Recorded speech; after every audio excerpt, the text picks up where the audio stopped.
Howdy, howdy, everybody. Welcome back to episode 20 of the Stone and Hyper Show.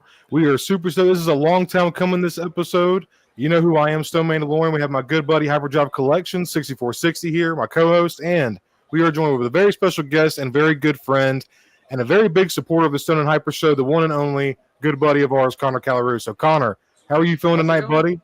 How's it going, guys? It's so awesome to finally meet you. Thank you so much for having me on. This is so exciting. I can't wait to talk about figures. This is going to be so Absolutely. much fun.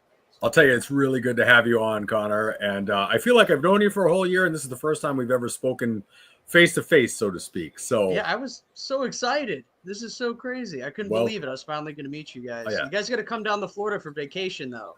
Absolutely, man. You better believe it. You better believe it. Absolutely. So I know it's really exciting tonight because, of course, we're at the cusp of Jurassic Park Rebirth. And I just saw the trailer for it today. I was just at the movie theater a few hours ago. I went with my sister to see 28 Years Later, which is the part three of the 28 series. You know, the zombies. Was it? It was incredible. It was incredible. I mean, you're not going to be disappointed. Now, I will say, I still think the second 28 Weeks Later is my favorite. That's my favorite. Ask me tomorrow, I could tell you that's different. Okay. But so they're at the movie theater and they're playing the Rebirth trailer like over and over again in the lobby while we're waiting. And I have to say, man, I did a Target drive-by afterwards just to see if I could score anything new that was exciting, you know. So So real quick, I'm just going to jump in and say something to chat real quick. Thank you, everybody. We got 10 people in here already. Thank you all. So, hey, look at the D-Rex, bro. The Distorts Rex. It's like a beluga whale, honestly. It really does. It does, man. Yeah. That one dragon thing you sent me, and we'll get into it tonight, everybody. Connor sent me something very cool. It almost like that one dragon, bro. It's almost got like a bat face. I can't believe he was able to sculpt that. What a master. It's crazy, dude. We have some very interesting stuff to talk about because Connor has he got me back into dinosaurs, honestly, introduced us to the Mattel Hammond collection, and it's kind of just honestly taken off from there. And Hyper has even began to start dabbling down. I got distracted. We got so much to talk about, everybody. We're so stoked to have Connor on with us. This is a long time coming, everybody, but we got my nephew Jackson here. Hey, Jax, what is up, buddy? Jackson, how you doing, bud? We got Brian in here. Brian, what's up, brother? Good to see you, man. I know we're here and we're having some technical difficulties. We're good. Caveman Cody, bro. Dusty, what is up, brother? Good to see you, man. Trooper. Trooper. Dusty Trooper. Wait a minute. Hold on. Do I spy with my little eye Mr. Sam Cobra? The Sam Cobra in the house tonight? Is there a Sam Cobra he just here? popped up. The Sam Cobra. What's going on, guys? What's going on? Hey, real quick shout out to Sam. If anybody has been missing him in chat, I know we sure have. He actually had a nasty fall, and sorry, Sam, I don't want to put out your business like that, but had a fall and broke a couple of ribs, but he is resting. He is well, so we want to wish Sam, glad you're getting some rest, brother. Continue to do so. Hope you get well soon, and just like you told me, Sam, just try not to sneeze or cough right now, man. Hope you get better soon, man. Yeah, everybody wish him well. And Mama Mando, welcome. Mama Mando in here. I hope you like the pin, by the way, the Jawa pin. I hope you're wearing that with pride. Hope you're wearing it with pride. All right. RebelScum420, what is up, my dude? Thank you. Hey, by the way, I seen you updated. You upgraded from Bounty Hunter to Super Commando, so thank you very much, RebelScum. That's very much appreciated, my friend. And now you are eligible for Dark Saber Draw, man, so you could win a figure once a month, perhaps. Galactic Artisan Customs, was just talking with him on Jacob's past stream, aka Star Wars Collective. We had a great conversation. Had a little party stream. We had Timbo, Brian, Galactic over there. It was a great time. Jacob's a great host, but yeah, go watch that. Galactic, good to see you in chat, my brother. Rebel Scum, I want to say we got Bender Rodriguez in here. What is up, my dude? Good, or person, girl, whatever. Sorry to assume. Excuse me. But what is up? Paul, we got Paul Morales in here. Hello, everybody. What is up? Thank you so much. Hey, thank you. I think we got K-Mac. K-Mac, what is up, man? Hey, dudes, how's everyone? What is up? I think that is everyone. How you doing, man? Yeah, so thank you all so much for joining us tonight. Like I've already said, we got Connor on here. Connor, for people who don't know you, man, or haven't, and highly recommend going to subscribe to Connor's channel. He has fantastic reviews, not just action figures, but he's got cool watch reviews, knife reviews, a lot of other cool stuff. But Connor, do you want to kind of explain what your main passion is, maybe like what you did for a judge? Just kind of like explain who you are in a quick, I know it's not really a quick rundown, but just kind of like pretend like, I mean, you are talking to me in Hyper, you know, but like just kind of just explain who you are, man, and what you collect and stuff like that, man. If you don't mind, just kind of want to take the floor for a second. Sure. So before I get into figures, I was huge into tarantula collecting and breeding. That was my main, like, I felt like my calling in life. So my most that I had in my house at one time, I had 85 different species. I was doing a lot of breeding. I was working for a guy who had 10,000 tarantulas. His name is Mike Dean. His company's called Exotic Kingdom. He's still around. And we would work at Repticon shows and sell them, which was so much fun. So I had a lot of tarantulas. I always wanted to work at it's a really known place where I live. It's called Gatorland. So I always wanted to work with gators and crocodiles there. I end up getting the job there one day, you know, many years ago. And in the big boss's office has Exotic Kingdom's business card, my buddy Mike. So I was like, how do you have his card? He's like, well, he supplies us with all the tarantulas. I was like, oh, perfect. So that was my real foot in the door with them. So that was really great. I got to do a lot of really amazing things there. I do miss the Repticon shows. That was awesome. I got to play with cobras, Guatemalan beaded lizards, Gila monsters, all sorts of really crazy stuff. Dude. It was so much fun. It was wild. I love tarantulas, though. Love scorpions. Love soltropids, which are the camel spiders. Love centipedes. Love all the bugs. But getting to work with crocodilians over there was really crazy. I never thought I was going to be able to do anything like that in my life, really. Yeah. Got to do that for 3 years. That was so much fun. But any job around here, they don't pay you very much. It was like you're losing money at the end of the day working there, but it was still the best memories ever. Yeah, man. But then I started working for wildlife trapping companies, which was really fun. Getting to go to mansions and stuff and getting to get bats out of their house and raccoons and possums. That's so much fun. I've always loved collecting knives. I just can't believe it. I just bit the bullet and bought another one recently, another Spyderco. So hey, Hyper, you see that? Within arm's reach, he pulled a knife, bro. Watch out. Connor's a dangerous man. I saw it. I've always loved collecting knives. I don't know if that was what got me into that, was like loving Predator as a kid. I don't know if that's what it was. I have no idea. Maybe that's what it was. But I've cool, man. Knives since 2012. So I love all that stuff. Love the outdoors. I'm a huge fisherman. Love that. But so that's what I want my channel to really consist of. Is I know it's a lot of figures right now and a little hint of this and there, but soon I want it to be more like me and my girlfriend just recently went fossil, like looking for fossils. We found a bunch of fossil shark teeth and stingray stuff, stingray tooth plates and stingray stingers. Awesome, they're all fossilized. It was so cool. We went to the beach, a beach called Casperson Beach, and found those. So much fun. Yeah. So I love all that kind of stuff. So to me, that's awesome, man. You know what's funny is, so of course my channel is primarily diorama building and customizing and all of this, but hands down, the most popular videos that I do are when I go on some of my hikes and some of my beach walks, and I photograph the seals, the sharks, the snakes that I come across on my walks, turtles and stuff. And I'll post a video and maybe get 100 views on a diorama that I built, but the harbor seal splashing around in the water got 16,000. You know, and I'm like, what am I doing? Why aren't I just doing that? You know, everybody loves nature. I watched a bunch of them a long time ago, and I started seeing your box turtle videos. Oh yeah, so weird. After I watched that video for the first time in my life, I found a box turtle in the wild here in Florida. No way! No way! Crazy. I didn't want to tell you because I thought it was too weird. Yeah, so my girlfriend was with me, so I wasn't alone, and I didn't know how old they can get. They can get so old. Oh yeah, they can live many decades. Yeah, especially in captivity too, man. Oh yeah, they're so cool. So to get to see one in person, but you have tons of them. My father and my mom are both from New Hampshire, so my dad grew up catching box turtles. But I've never gotten to see one here, and I know we do have them here, but not as much as you guys do. So I love your videos. It's one of the rare turtles. I mean, we have, you know, it's like everywhere. Reptiles, you know, people think, oh, in New England, it's too cold for reptiles. No, there's tons of reptiles everywhere, you know, and I think it's just like anywhere else. You know, if you're not looking for them, you might not see them, but that doesn't mean that they're not there, you know? Yeah, man, absolutely. So I some of my channel, like maybe about a quarter of it, is dedicated to photographing and videographing, what I run across in my walks. And those are 10 times more popular than any of the Star Wars or G.I. Joe stuff I do. So that's just kind of one of those things, but yeah. Action figure stuff is so niche too.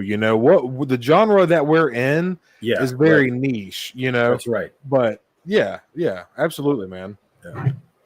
But Connor, that's awesome, man. Oh, what were you about? You go ahead, Hyper. Oh no, I was just gonna say. So Connor, when you worked at all these different awesome places, that, by the way, I've been to most of those places in Florida. So awesome. All three of my sons are in the Navy, and they've all done a lot of time down in Florida, all over Florida. And I've been to a lot of those places. So when you started doing the reptile shows and working at those places, when did you start to cross over into the collecting, like the figure collecting and the dinos and stuff like that? Good question, Hyper. Always had toys when I was younger. Like, all right, because I got the new Enigma Lock by Hammond collection. I have that in the box. I want to, I want to open that, but I wanted to compare it to something that I had since I was a kid. Yep. So some of my toys have survived. Like, ooh, hold on, Connor. I'll make you big, buddy. Oh yeah, take me off. There you go. I can't believe it still works. So this is a Pachycephalosaurus from, I think it's an original Kenner, and that's what it says on the bottom. It's from 1993, right? Dude, that's awesome. Yeah, 1993. So I remember playing with this as a kid, which is just so bizarre to me. I have a couple more of Jurassic stuff that has survived somehow. Most of the stuff that I had that's gone is worth way more now. I'm really mad about because I can make some money. Right. Some have survived. I've always had toys. But when I got to a certain age, when I was doing the tarantula stuff, I didn't know that NECA was making stuff. I didn't know that all these companies were making stuff. I didn't know there were websites for that, or I would have totally have gotten back into it. It wasn't until my girlfriend was on Etsy one day and found this crazy Predator figure that this guy custom made that like set this fire off in me that I was like, I need to keep finding cool stuff like this. That's really what it was. But this guy's really cool. He's super cool. That's awesome. Yeah. So what was among your first figures? Was it like when you started? Was it the Jurassic Park figures like that one there? That kind of like you were like, I kind of want to keep picking more of these up now. I kind of want. Was that what added to it, or what was it the Predator that initially pushed you into the figure collecting per se? Yeah, in recent time, it was this predator, and I was like, and then I found NECA was still making Predators, and when I was a kid, I had all the McFarlane Predators and Aliens, so it was like such a surprise that they lost a license and NECA got it. Yeah, and they look so similar. They haven't really changed. They have changed a little bit, but yeah, it's so funny. So I was dying to find all this stuff. I have way too many aliens and predators now. I don't know what I'm doing. It's bad. And wasn't it your uncle that got rid of most of your figures? Oh, it was my grandfather. Your grandfather, that's right. Dad. That's right. He would come down from New Hampshire and he would try to clean out the entire house. It's like some kind of psychosis of his, and he would sell all my toys. It was awful. I had Hyper, I don't know if you remember this figure. It was from the G.I. Joes. They were I had G.I. Joes, but they were the 12-inch ones. Yep. They were, so it was him and the Yeti, and it was a white Yeti. It's the most beautiful 2-pack ever made. I know. The Adventure Team. He sold that at a garage sale. And that's why I'm now, when you got me back into G.I. Joe, seeing your channel, I didn't know of those scale, the smaller scale. Love them more. Troy, what's up, brother? Yeah. God knows. Yeah. But yeah, that's still awesome. Oh, so for those who don't know, what Connor's referencing is Hasbro. G.I. Joe is a Hasbro property for the last 65 years, and they did 12-inch G.I. Joes from the 60s all the way up until about the mid-2000s. And there was a 2-pack, a 12-inch 2-pack, very similar to the Star Wars 12-inch 2-packs that they used to do. And it was the Yeti and a G.I. Joe Adventurer. And the Yeti was actually the same figure as the Wampa when they released the 12-inch Wampa with Luke, when Kenner Hasbro did that back in the mid-90s. The Yeti, it was the same figure based off of that. It was the original. And so all they did was just change the faceplate on the front of it to make it look more like a Yeti as opposed to a Wampa. But if you ever see at a toy show or a comic book shop, the G.I. Joe Adventure Team with the Yeti, that is an absolutely gorgeous piece. You would agree, Connor? Yeah? It was awesome. I want it back. Yeah, I know, right? He had I remember his arms being and legs being like wire, like he could move. That's like right. They were wired. He was Yep. so strong though, and I beat the hell out of him. He was awesome. He was so cool. He was Very, my very favorite. cool. Yep. He was. Yep. Real quick, Mama Amanda, thank you so much for the super 499 super sticker, and also we got Troy in the house. Thank you so much for the Troy. 499 super chat, man. Thank you. And real quick, going to the down because we got a lot of figure. We're gonna go through the Star Wars stuff quick because tonight's gonna be a little more of an animal, dinosaur, NECA, other kind of. We're gonna switch a little bit different flavor of Stone and Hyper tonight with Connor here tonight, and but Dusty, very cool to hear that your Stegosaurus will be coming. I got my beautiful Spino right there. By the way, check out Connor Calarusso's review because that is probably my favorite. Other than any dinosaur reviews, that is probably my favorite review of the Spinosaurus up right now, bro. Is yours? Like, oh, dude, thank you so much. And I can't dude, wait to see yours. It's gonna be awesome. Thank you, bro. What is yours on now, though, bro? Because yours is up there, bro. It was like, last time I looked at it, it was like 6,000, bro. Yeah, 6'5" or something. That's awesome, man. I don't know. Every once in a while, I'm lucky and I can grab something really fast and throw it up there because I'm a nobody channel. No one knows who I am. Somehow, some percentage will see it. Yeah. Nobody hits subscribe for some reason, but it's nice. It's Yeah. You were one of the first people that uploaded the Jaws, Jaws game from NECA. Yeah, and that one went wildfire, bro. You know. I was quick. I was quick with the Godzilla one and an Alien one. Just a couple. It's fun. It's like a fun game. Oh wow. Speaking of, so. I can attest if a couple of weeks ago Stoned and Connor Colarusso put up their Mosasaurus Giganto water so dino. Cool, bro. Okay, so if you haven't seen this thing in person yet, it is as long as a smart car. It is enormous. I could not believe how big this Connor got the colossal. I got the little tiny baby one. Oh my god. So the one I saw, I have that one.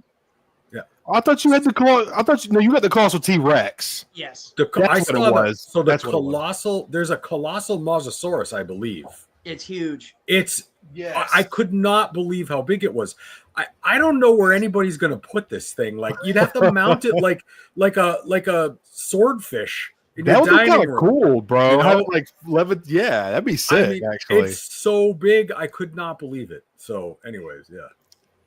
Dude, got another super chat again from Star Wars Collective. Our good buddy Jacob. What's up, boys? I'm late to the party. Better late than never. Good to see you here, man. It says so glad to see Connor on here. Tuning in at work. Hope you boys have a fun stream. Thank you so much, bro. Collective, do you see what I got here? See what I got? I don't know if you can tell. It's the Batman pin, man. That's what it is. The pin. The Dark Knight Batman fig pin right there. Oh, that's that you're speaking to Jacob's soul, yeah. Oh yeah, man. Oh yeah. So I was wearing that today at the movie theater. Somebody commented on it. It was great. So he's supposedly people's favorite Batman. You know, Michael Keaton was whoop his ass, but whatever. You know, we're not gonna talk about that. Right. Anyways, I don't want to talk about it, but Marlon Magic, thank you so much for the 99 super chat. Much appreciated, bro. Thank you very, very much. AKA Curtis, for people who probably see him in chat as that. Hey, we had like 15 people in here. We got 13. Thank you all so much for hanging out with us while we got Connor tonight. Me and Hyper have been really excited to have him on here. So, without further ado, is there anything else you guys want to say before we jump into looking at some figures? So, I figured I kind of gave my thoughts on the recent Black Series reveals over on Jacob's channel. So, if anybody wants to hear, if you care to hear my thoughts, I highly recommend going to check out Jacob's channel. Watch the last live stream of the Hyperspace Hangout. I gave my thoughts on there. I think I'm going to let you guys have the floor because I've kind of yapped enough, and I'm just going to sound like a broken record. So I just kind of want to get your guys' opinion. So, like I said, if you want to hear my opinions, go check out Jacob's stream, and we'll just kind of dig in and see what Hyper and Connor. I mean, I'll give a little 2 cents, but I just really want to see what you guys are feeling like. So, sure. And we'll make the. We got a lot of animal stuff to talk about. We were really concentrated on what Connor is always. He introduced me to NANMU, and if anybody's seen my Jurassic Park 3 Raptors, those things are, dude, Connor, thank you, bro, because those things they're gorgeous, bro. And ever since those, you've recommended me. I've been looking at the Carnotaurus, and now they're about to come up with the Smart Series Spinosaurus, and we have so much cool stuff to talk about with Connor tonight. But let Caveman Cody get this here going, and we'll jump into the 613 Hasbro fan stream that just took place. We got some really cool stuff. And Hyper, I know you were excited for this. So, guys, Connor and Hyper, I yap enough all the time. I'm gonna let you guys take the floor. What are your guys' feelings on this? Is that Connor, real? go for it. Yeah, go for it, Connor. Yep. Is that Black Series or Vintage Series? That's the vintage midget series. 4-inch, the 4-inch. Yeah, Midget series. That's cool. That's awesome. Hell yeah. That's the bomber. I want that. Yes, sir. That's awesome. TIE Advance. Darth Vader's I wanted TIE a Black Advance. Series though too. yeah. I think that would be everybody's probably number 1 or 2 in the Black Series, right? For sure. I'm all about this. I'm definitely going to buy it. That's one of my all-time favorite ships, and definitely a pickup for me. Looks awesome. Look at that card, man. That purple in there is it looks so good. I love purple. I like that. I think I would probably keep that one carded and just use another Vader that I have in my collection for the inside piloting. I agree. Purposes. Yeah. Did the TVC X-Wing come with Luke on card? I don't think it did. I think it's just the X-Wing. Yeah, no, I don't think so. I have the TVC. I didn't get what it looked like. Yeah. Looks And awesome. it does, man. It looks really good. And I think this is really cool. You got this broken piece here that you can replace, like at the end of A New Hope when he spins that after the death, the trench run. It's so cool. Yeah, very cool, man. And I think the next slide shows it on there. You can see it down there in the back. It looks really nice. We have the X-Wings very now. cool, man. And I'm not familiar with TVC, so I don't know if this is what reuse of Vader this is, but I mean, it looks like a pretty good Vader to me. I'm not a big TVC guy, but that's a 3 3/4 Vader. You can't really go wrong, man. You know? Yeah, I agree. Yeah. So that looks good there, and there's him in the cockpit. Now they were talking on the fan stream. They were talking about all the extra paint that went into the cockpit. Here's the extra hands he comes with, lit hilt and unlit, of course. But you can see the nice detail. Look at this here. I'm really impressed with this. Oh, it's gorgeous. You see the X-Wing? You know how small that must be? It must be like Yeah, man. Oh, yeah. Like teeny tiny, Yeah. Very clean paint apps, man. That's a very nice detail. I own several 4-inch vintage Darth Vader TIE fighters. I own the Power of the Force 2 one, and they have their place, but this one would be the absolute premier number 1 on display model that I would have for sure. We got a super chat, $2 super chat from Dusty Trooper. Thank you so much, bro. That means so much to me and Hyperman. Thank you very, Dusty. very much. Thank you very Says much. I'm probably in for 2 SDC sets. Don't blame me there, brother. So tell me this, Dusty, in the chat. Are you gonna? I'm assuming you're keeping one in box, one to rock, one to stock, but some people might be different. Are you going to get 2 and have them displayed 2 different ways? I'm very curious. I'm assuming probably 1 to rock, 1 to stock, but I'm very curious of that. But then next up here we have the this 4-pack with the Snow Troopers, man. TVC's been doing these 4-packs, and looks. I forget the damn DLT. Is that the DLT Heavy Blaster? I don't know. I have to say that when it comes to the blaster designations, I don't know. Yeah. Well, there's 2 that come with the heavy blaster, the bigger blaster, and the E11. And there's 2 that just come with the E11. So this is Snow Troopers are one of my favorite designs. I would, if this goes for it's retailing for $55, which I think is a little rich for my blood. But like the X-Wing 4-pack, I got that for like $45. It was like $40, so it was like $10 a piece. So I was like, I would definitely. How are you guys? Would y'all pick this up for funsies if you ever saw it in person, or if it went on a good sale? Yeah, if I lived in a cold place and it snowed, I think it would be so cool to have like 20 of those guys. An AT-AT set up. It would be so sick. The army build, that would be easy army builder. They're so small. I love that. Yeah, man. Do they have different weathering on the boots and the? I can't tell. I don't. Oh wow! I mean, they look really good. It does. I mean, you could do your own and add it your own. Absolutely, man. It's got some soft goods on there too. That's pretty neat. How do y'all feel about the soft goods on here? I love it. For them. Yeah. Is the original Hyper? I don't know if I'm not a big TVC guy. Like I said, I'm not knowledgeable, but is I know this is a newer version, right? Or is this the first Snow Trooper in? This isn't his first Snow Trooper in TVC, is it? So they've made several. So originally 15 years ago when they released the VOTC, Vintage Original Trilogy Collection, there used to be a VOTC line. And in the VOTC line, they had a Snow Trooper. And the Snow Trooper was, at the time, it was called a super articulated Snow Trooper, but it really isn't super articulated the way it is now. And they had a soft white fabric Dusty skirt cape. Then, of course, the Kenner one had the plastic wraparound cape, which has its own charm to it. And then they've released a number of other Snow Troopers over the years in different lines, and they've all been either rubber or plastic or this type of fabric type of a thing. But this is definitely hands down the best Snow Trooper in the 4-inch line they've ever made, in my opinion. Yeah. So Galactic said he's like, I like the soft goods on there, but I feel like the hard goods on the 6-inch version. Yeah, I think. How do you feel about that, guys? Would you like the soft goods on the 6-inch version? Because we're getting a new. I think it's only a matter of time because we did see the Snow Troopers in the new Mandalorian and Grogu trailer.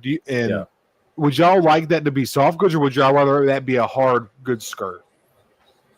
It's so weird because I'm torn on it. I typically don't like soft goods on figures, but when it comes to mobility, I feel like it's the best. And there's some soft goods that can move really good.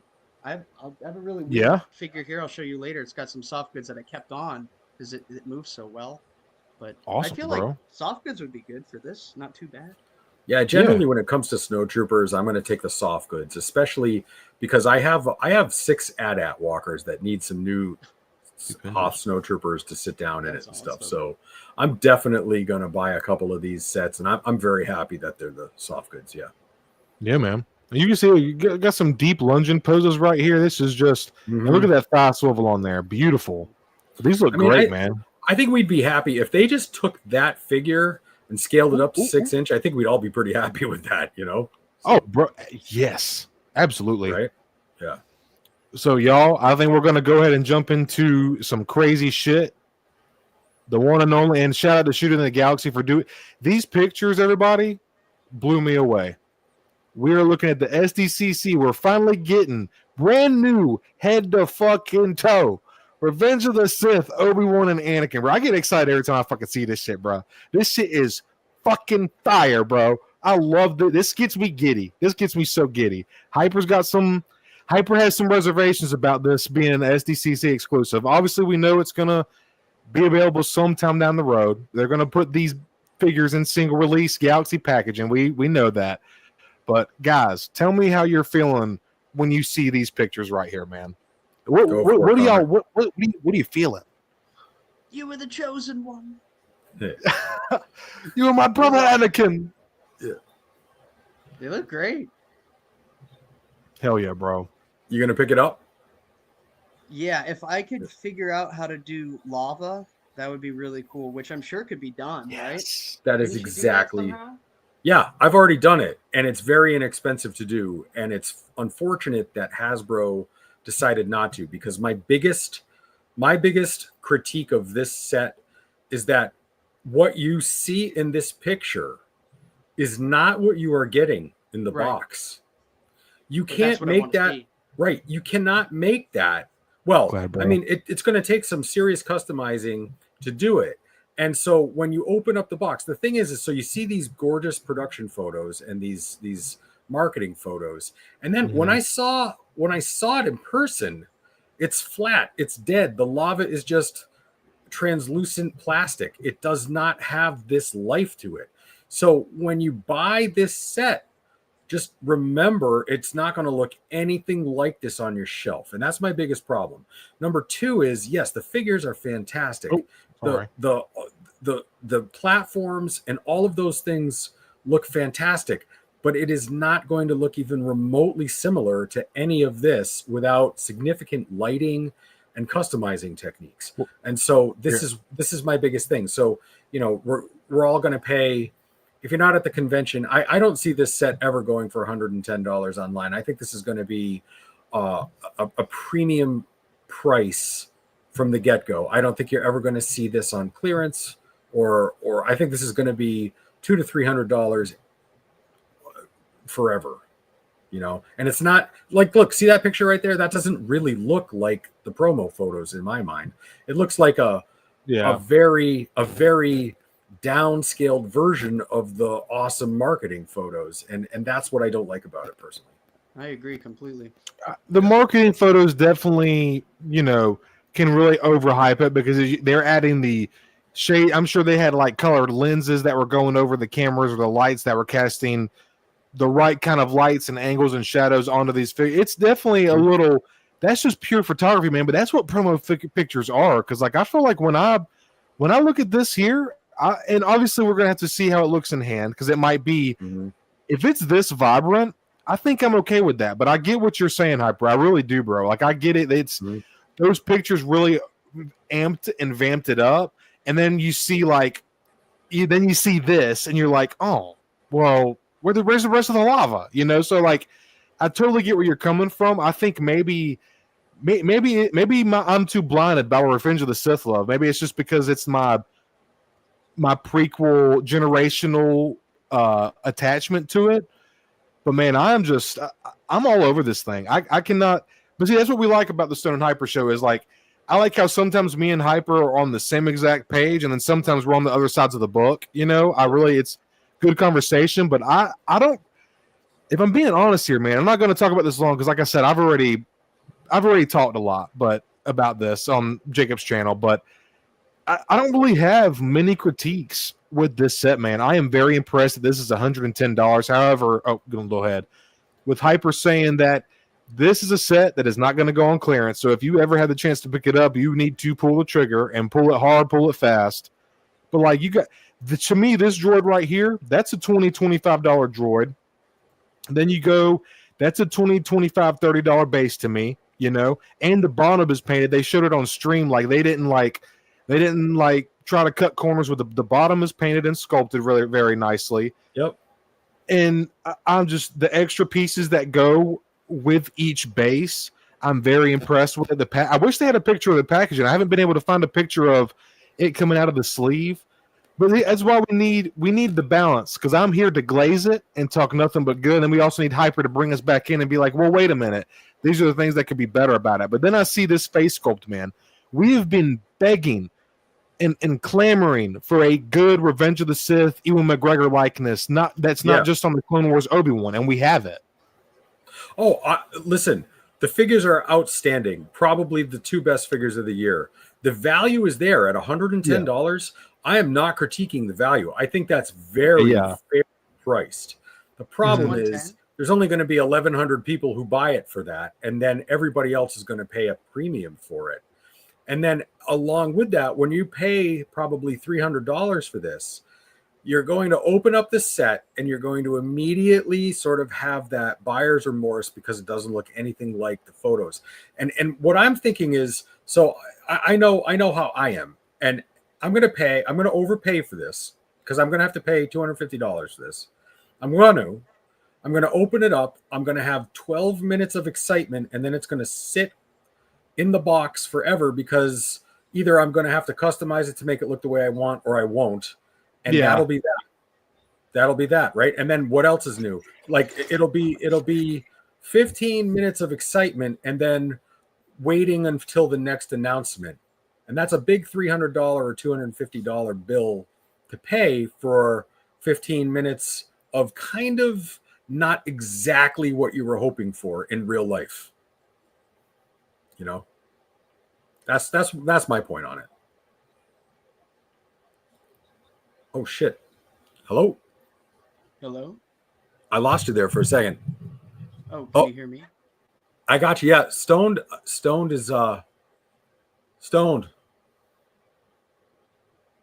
Connor, can you hear stoned? No, I can't. I can't either. Yeah, stoned. Oh. Yeah. Oh, am I good? There we go. There you go. Yeah, man. There you go. I thought he cut my mic for 15 seconds after I said something bad about it. But no, I was Hyper. All the things you were saying, man, absolutely valid point. I can sympathize and like recognize your points. They're totally valid. Absolutely, man. Like and I know how you feel about the value. And you talking about the value that you're going to get from the enjoyment and et cetera, et cetera. Totally, man. I get that. Going off of that, Connor, how are you feeling about this, man? Is there anything you want to express? Like, I know you have some, you're close to the same age. Do you have any kind of generational bound to this where you're just like, fuck, I'll pay $150 for this fucking shit. I don't care, bro. I definitely love those movies. Those movies were my generation. That was ours. It was 1, 2, and 3. My girlfriend still hasn't seen them, and I'm trying to get her to see them because she likes the newer Star Wars stuff. And I'm like, you have to see these. Yeah, you can understand who Vader is and all. Absolutely. So I love them so much. I'm weird. I'm a big SH Monster Arts and SH Figure Arts guy. I would love it if they did it because I know the mobility would look good, but it looks like their arms and everything are moving great. Yeah. Yeah, man. They're awesome. The faces look great. I love the sabers. I love everything they come with. The base is insane. It looks just like it's from the movie, but for me, what would be really cool, small coffee table, glass top, okay? Somehow make it look like lava with a light on the bottom. Yes. So you can look at that. That's what I want it to look like. That looks. I would buy it if I could make it somehow look like that, or at least like a lava base. That would be cool. Yep. I think they look agree. really cool, man. Yeah. I think you guys. I have to defend this set, and I'm just thinking. I know the value. Like, dude, we get the different swoosh. There's 3 different swoosh effects at different levels of varying like degree. 2 alt heads, alt hand, open hand for each one. The base. There's so much value in this set. I feel like when they were showing this up, I was like, this thing's going to be 140, 50 easy. And when they said 110, I was like, I was kind of flabbergasted, honestly. I was very impressed that they didn't butcher us with this. But if I agree, it should be not limited. It should be a wide release across Walmart and Target and all these places on day one, because it just seems like they're unfairly conflating the market for this. Yeah. Yeah. No, you're totally right, man. And no, go ahead, Hyper. Go ahead, man. I was going to say, the other thing that I worry about with this is that I kind of feel like Hasbro is going to do it to us. And they do this to us more than, I think everybody will know what I mean. So they're going to do this as a San Diego Comic-Con exclusive. We're going to pay a few hundred people are going to pay 110 for this. The rest of us are all going to pay a big number. And then what are they going to do? They're going to hit us with this 2 more times. They're going to give us the mainline release figures with no other accessories. So we're going to buy those 2. And then next year, you mark my words, they're going to figure out a way to illuminate the lava and make it a super exclusive. And we're going to buy it all over again. And I'm like, okay, wait a minute. How many times are we going to get burned on this? So because we've already seen, like, they used to have those centerpiece Black Series things that had lights and sounds in them. Yeah. And I'm like, 10 years ago we were doing that. You can't tell me that they don't know how to do that. And I think this is going to be one of those sets that they revisit and make even better than it is now. And then we're all going to wish that we just got that one. Kind of like, think about it as in terms of what were the 2 characters from Ahsoka? They didn't give the capes the first time, and then 3 months later. Okay, can anybody not see this coming with this? Like, okay, they're going to give us to it without the lights, right? And then they're going to do it again, and we're going to get the lights, and then we're going to have to pay all this money all over again. And I'm like, oh, don't do that to us, Hasbro. And I feel like I can. Maybe I'm wrong, but I just feel like that's what's going to happen with this set. Yeah. Uncarded reviews. First time seeing you in our chat. Welcome to the Stone and Hyper Show. Yeah, hey, how's it going, man? Good to see you. Check out our good buddy Connor Calaruso, by the way. Absolutely. Yes. Do not underestimate my FOMO. Hell yeah, man. Yeah. Anyone else notice Stone used the word flabbergasted? No, I didn't say that. I do not have a vocabulary. I'm a country hillbilly. I don't say words like that, Bo. Flabbergasted? What's that part of your truck, Bo? I think I heard him say. I think I can vouch for him. I think you did say it, Stone. I think he said it. But you're on my side, bro. You're my co-host, bro. I'm just telling you. I think he threw out a flabbergasted in there, man. Yeah. I think I did, man. Every once in a while, I'll do some elegant shit. It's because I'm in elegant. I'm in elegant company right now. I gotta show off for Connor and Hyper a little bit, you know. Yeah. Oh yeah. But so I'm gonna try to keep this rolling, everybody, because we got so much cool animal. And Connor is over there twitching. Animals, dinosaurs. I can see he's ready, bro. I can see he's ready. He's ready. He's ready. So, how are you guys feeling about this? We just got Luminara a couple months ago. We got Barris here, and this is her Padawan. Got Clone Wars reenactments, a little bit of Attack of the Clones as well. How are you guys feeling about this one here? Go for it, Connor. Wait, she was in Clone Wars. Is that what we're saying? Yes, sir. She was. Yes. I still haven't seen Clone Wars. You're gonna love it, bro. It's really good. Clip. Is that where there's a giant 3-armed monster? Well, that is the Clone Wars. Yes. I saw different storyline, but really cool. Yep. So He's already talking about the creatures again, bro. I know. He's like, Zero wasn't Beast, there a right? dinosaur in that? Right. Yeah. Yeah. Yeah, there's a dinosaur looking. Right. I will say I like her face. Her face looks awesome. The tattooing on it looks really good. Yeah, man. And she can work for a multitude of things, so that's pretty cool. Yeah, That's why I dude. want Marok. I want Marok as a knight, really bad. Ooh. Marok is a great figure. Yeah, He get looks that one. awesome. Yeah. I Oh, yeah, like what they did. Oh, go ahead. No, go ahead. No, you Hyper. You go, bro. I'm definitely going to pick this one up. I like all the Jedi a lot. So, yeah, for sure. In fact, I think I might like her. I like Luminara of Shakti and Luminara. I prefer the Luminara, and I really like this one a lot. Not that I don't like Shakti, I do, but I like the dark cloaked ones better. You know, and this one's right up my alley. I think that looks awesome. Yeah. Yeah, for sure, dude. I remember you saying that about like, and see, I like Shakti. That's what they again. I like how we had that slightly different sometimes, but right, yeah. I really like how they. I wish they had a better shot of the hood, but like if you look, there's a really nice textured paint. Like it matches the soft goods so well. Yeah. I love how I like how they're starting to experiment. Well, I guess it's not an experiment now because they did it with Sidis, but I like how they're starting to implement more of this. Actually, Yeah. I didn't notice that that's what it was. I didn't notice that. How you feel about that, Connor? Do you think that looks good, or is it a little funky to you? It looks really cool, but I've never seen anything like it. It would feel weird in the hand because you'd be like, "Whoa!" But because it flows really well. It looks amazing. Yeah. And Connor, just so you know, so her Barisafi's cloak is almost like a leopard print, and so. I have a 12-inch figure of Barisafi from Hasbro many years ago, and it's purple and black, and it's a very leopard print type of thing. So that might appeal to you as someone who loves animals and things, you know. But it's cool. Very cool cloak, one of the coolest Jedi cloaks, I think. Yeah, she looks great. Yeah, she's to be in the next movie. Oh, sorry. Yeah. What is the witch? What was that?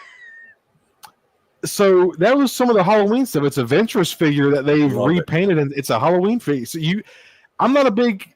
This is cool. I'm not gonna pick it up. I'm not a big Halloween. You like it? Cool. Yeah, y'all. that's so funny. I love it. Feel free to talk about it, man. Yeah. Yeah, and Disney, they always have every like when it's Christmas or Halloween, they always have all these Halloween Star Wars figures come in. They're always Black Series, but there's mostly droids, which is really cool. Yeah. So like last year, I had a Christmas Advent calendar where it's like you build droids over days. It was pretty cool. Oh shit! But the Halloween ones are always fun. Like those, I've never seen anything like this. I mean, I'm sure you guys all have seen all the Halloween ones too. They're so funny, but that is hilarious. That's fun. That's awesome. That's cool. I have to agree. I think that. So I do own a couple of the Halloween ones. The Clone Trooper skeleton is a classic, but I'm gonna say something that's gonna break the internet. This might be my favorite release. I think that witch is absolutely awesome looking, man, and it's so unique and different, and that kind of appeals to me. It's kind of like a custom that I would make. So, you know, it works for me quite a bit. If you zoom in on the face, whoa, yeah. And that Purple Asajj and red Ventress figure is so good. Yeah. that's sick. I like the black cat that it comes with too, personally. Yeah. That's awesome. Little black loft cat. That's cool. Yeah, that's pretty cool. I like that. These are fun, and I think they're great because it helps get these figures back out into the line, help them get a little bit more money out of the mold, et cetera, you know. But I think it's fun and people enjoy them, so why not do it, you know? Right. I would keep that in the box So Yeah. many years later, you're like, look at what they did. Right. You know, no Hell one will yeah, believe dude. it. So it's really cool. Yep. That's Do y'all like the hear Slave Leia stuff. I want And this some one of is those so bad. this one is really cool too. I love this one. That's insane. Is that a guard? It is. It is with a special feature stoned. Casper. Yep. Is that's the royal? Oh, it is a royal guard. It's a royal I just guard. noticed it, dude. I didn't even realize. Yeah. It sure is. It's a royal guard. And what does he do, stoned? Protect the emperor. Well, I was going to say he glows in the dark and he looks rad. He looks awesome. Oh, Wait, he glows in. Oh, dude. I forgot he glows in the He dark. glows in the dark. He's got that crazy. Look at that. Whoa. That is so Yeah. cool, man. Listen, that's insane. I- That's my favorite so far. Right. That's awesome, man. I mean, you could have a lot of fun with that at Halloween time. Yeah, You know, that's. I Really forgot it glow in the dark. it's so cool. It reminds me of Space Ghost. Does anybody remember Space Yeah. Ghost from back in the It's a day? cartoon, right? I remember. Yeah, that. Space Ghost. Yeah. Stone, you got to admit that's pretty cool, man. No, it's super fucking cool. This is a very fun quirk. This one is probably the one that would push me into the Halloween figures, where I'm just like, it'd be kind of cool to set these out around October, and just Wait a have them minute. on the shelf somewhere, Chat. I swear to God, I'm not kidding you. I just heard Stoned click the pre-order button. He just pre-ordered 3 of those. Hey, bro, you know what? I'm Right? gonna mute my fucking mic. You gotta put me out on blast in front of everybody like that, bro. When does that come out? I think here, let me see if I can. Historically, I can they come out 2 weeks after Halloween. oh my god, yeah. Honestly, though, by the time they hit, Right, yeah, by look the at that time they Royal hit, it's like Guard Christmas. Fall 2025 at Right. Target. November You're probably 1st. right then. Right. Oh my god, the prices went back to normal. Are you fucking? How? I'm just kidding. Let me chill. Let me chill. Yeah. I knew I said that was going to happen a long time ago, but then people were getting really on my case about that just because I said the prices were going to go back to normal. But since y'all like the Halloween figures so much, we might as well just run through them all. I feel like y'all are going to like this one. We got a Mummy Stormtrooper. All day. Second favorite already. All day, man. I'm buying that. That's awesome. Comes with Yep. some. I think that's the staff that came with Prince Caesar. Momane Don, is it? isn't it? Is it Prince Caesar? Momane Yeah, Don. you're right, Caesar. No, Momane I Don think you're or right, Caesar. bro. I think you're right, Hyper. Yeah. Or am I right? I thought I was wrong. Maybe Prince Caesar. I can't remember. Yeah, something like that. One of those. That looks like Caesar. Yeah. Yeah, It's Caesar. cool. It's a cool addition though. It's an extra accessory, which is awesome. Yeah. That's awesome. Got some cool I am so stitching. buying that. Look at that. That looks freaking awesome, I think. Oh, yeah. Oh, that's the Night Love Trooper it. mode. You can see with the King Stoogie. See that little line right there? Yes. Isn't that awesome? That is cool actually. You like that one, Connor? I love that one. Yeah, I think it's cool, right? Oh shit. And it comes with a little porg. Little Yep. vampire porg. Like a little werewolf porg or something. Where it might Oh, be a there's the werewolf. Night Maybe, Trooper. Oh, Connor's flashing the Night Trooper. Yeah. uh-oh. Right. Oh, Hey, dude, I'm so glad you like that figure, bro. It's such a cool figure. That the little bits of gold in there for the King Stoogie. Love Yeah, it. he's my favorite. Oh, yeah. I think. Chat, y'all are going off. Holy shit. Seeing, I don't want to pronounce your name wrong, but first time seeing you, chat, I did get somebody told me that you mentioned me in the shout out on your channel just randomly. So thank you so much for giving me that random shout out and getting Yeah, thank you. subscribers to my Welcome. channel. Yeah, absolutely. Welcome. Trying to Welcome catch to up the with y'all. channel. We got Yeah. Doug here. What's up, Doug? Appreciate you joining us Doug. tonight. And I just want to make sure, again, we got 16 people in here tonight. If you haven't already, smash that motherfucking like button. Be sure to check out Hyperdrive Collections and Connor Calaruso after. Check out their channel, show them some love, have great content. Both of them do. Just wanted to remind y'all of that. And thank you all so much for hanging out with us on this Saturday night. Episode 20 of Stone and Hyper Show. It's kind of crazy to say that. Episode 20. That's crazy. So cool. That's awesome. Thank you for being, and again, shout out to you again, Connor. Thank you so much for being here, man. I know I was telling you before in the pre-show, man, this has been a long time coming, and dude, we all have our little, because I know you talk with Jacob and Hyper, I talk to you, then we have our group chat. Like, we talk so much outside of even just this, like what brought us together, you know. So it's cool to actually be able to talk with you about what all got us on the same path. But that is so weird. Like I never thought I would make all these friends on here. It's the coolest thing ever. And you guys are all from different places, which is really cool. Yeah, it's I know. Insane. So I get to learn about where all you guys are from. Just so. And don't forget, we got people from across the pond checking in all the time too, both directions too. Crazy. Yeah. Yeah, dude. But there's just it's like you said, man. It is so cool. Like you're down in Florida, South Carolina. He's up in MA. Like it's really cool, man. Like it really just showed like the camaraderie, man, that the toy community has, and let alone not even the toy community, but like because obviously like our friendship has kind of expanded a little. Like, dude, can we talk about animals? Like sometimes even real life. Sometimes we start talking about fucking work and shit, you know? Oh yeah, but yeah. And Troy, if you're still in chat, dude, I wanted to tell you, and I've already told Connor, I have some shirts coming for you boys, and I will be sending them out next week because, as well as being a good friend, I don't mean to be a big y'all know me. I'm a very thankful, humble person. I like to give thanks and give flowers when it's due. Besides Troy and Jacob and all of our subscribers, people who show up every time, like our regulars for the Stone and Hyper Show, even new people, like thank you all so much for coming and hanging out. But I want to give a quick second to recognize Connor here before we continue. And after this figure, we're going to get into some animal stuff. Connor is one of the biggest supporters of not only Hyper and I's individual channels, but also the Stone and Hyper Show. Him, and obviously, y'all, the monetary stuff is we will never ask for super chats or for y'all to give us money. We will. That is something that y'all do. Y'all go above and beyond. And Connor is one of those cats that has just gone above and beyond ever since the start of the show. So again, Connor, I just want to tell you, from me personally and Hyper as well, I know he feels the same way. Thank you for not only being a cool friend, an authentic person, and also a very entertaining YouTuber and content creator, because we really do enjoy watching your stuff, dude.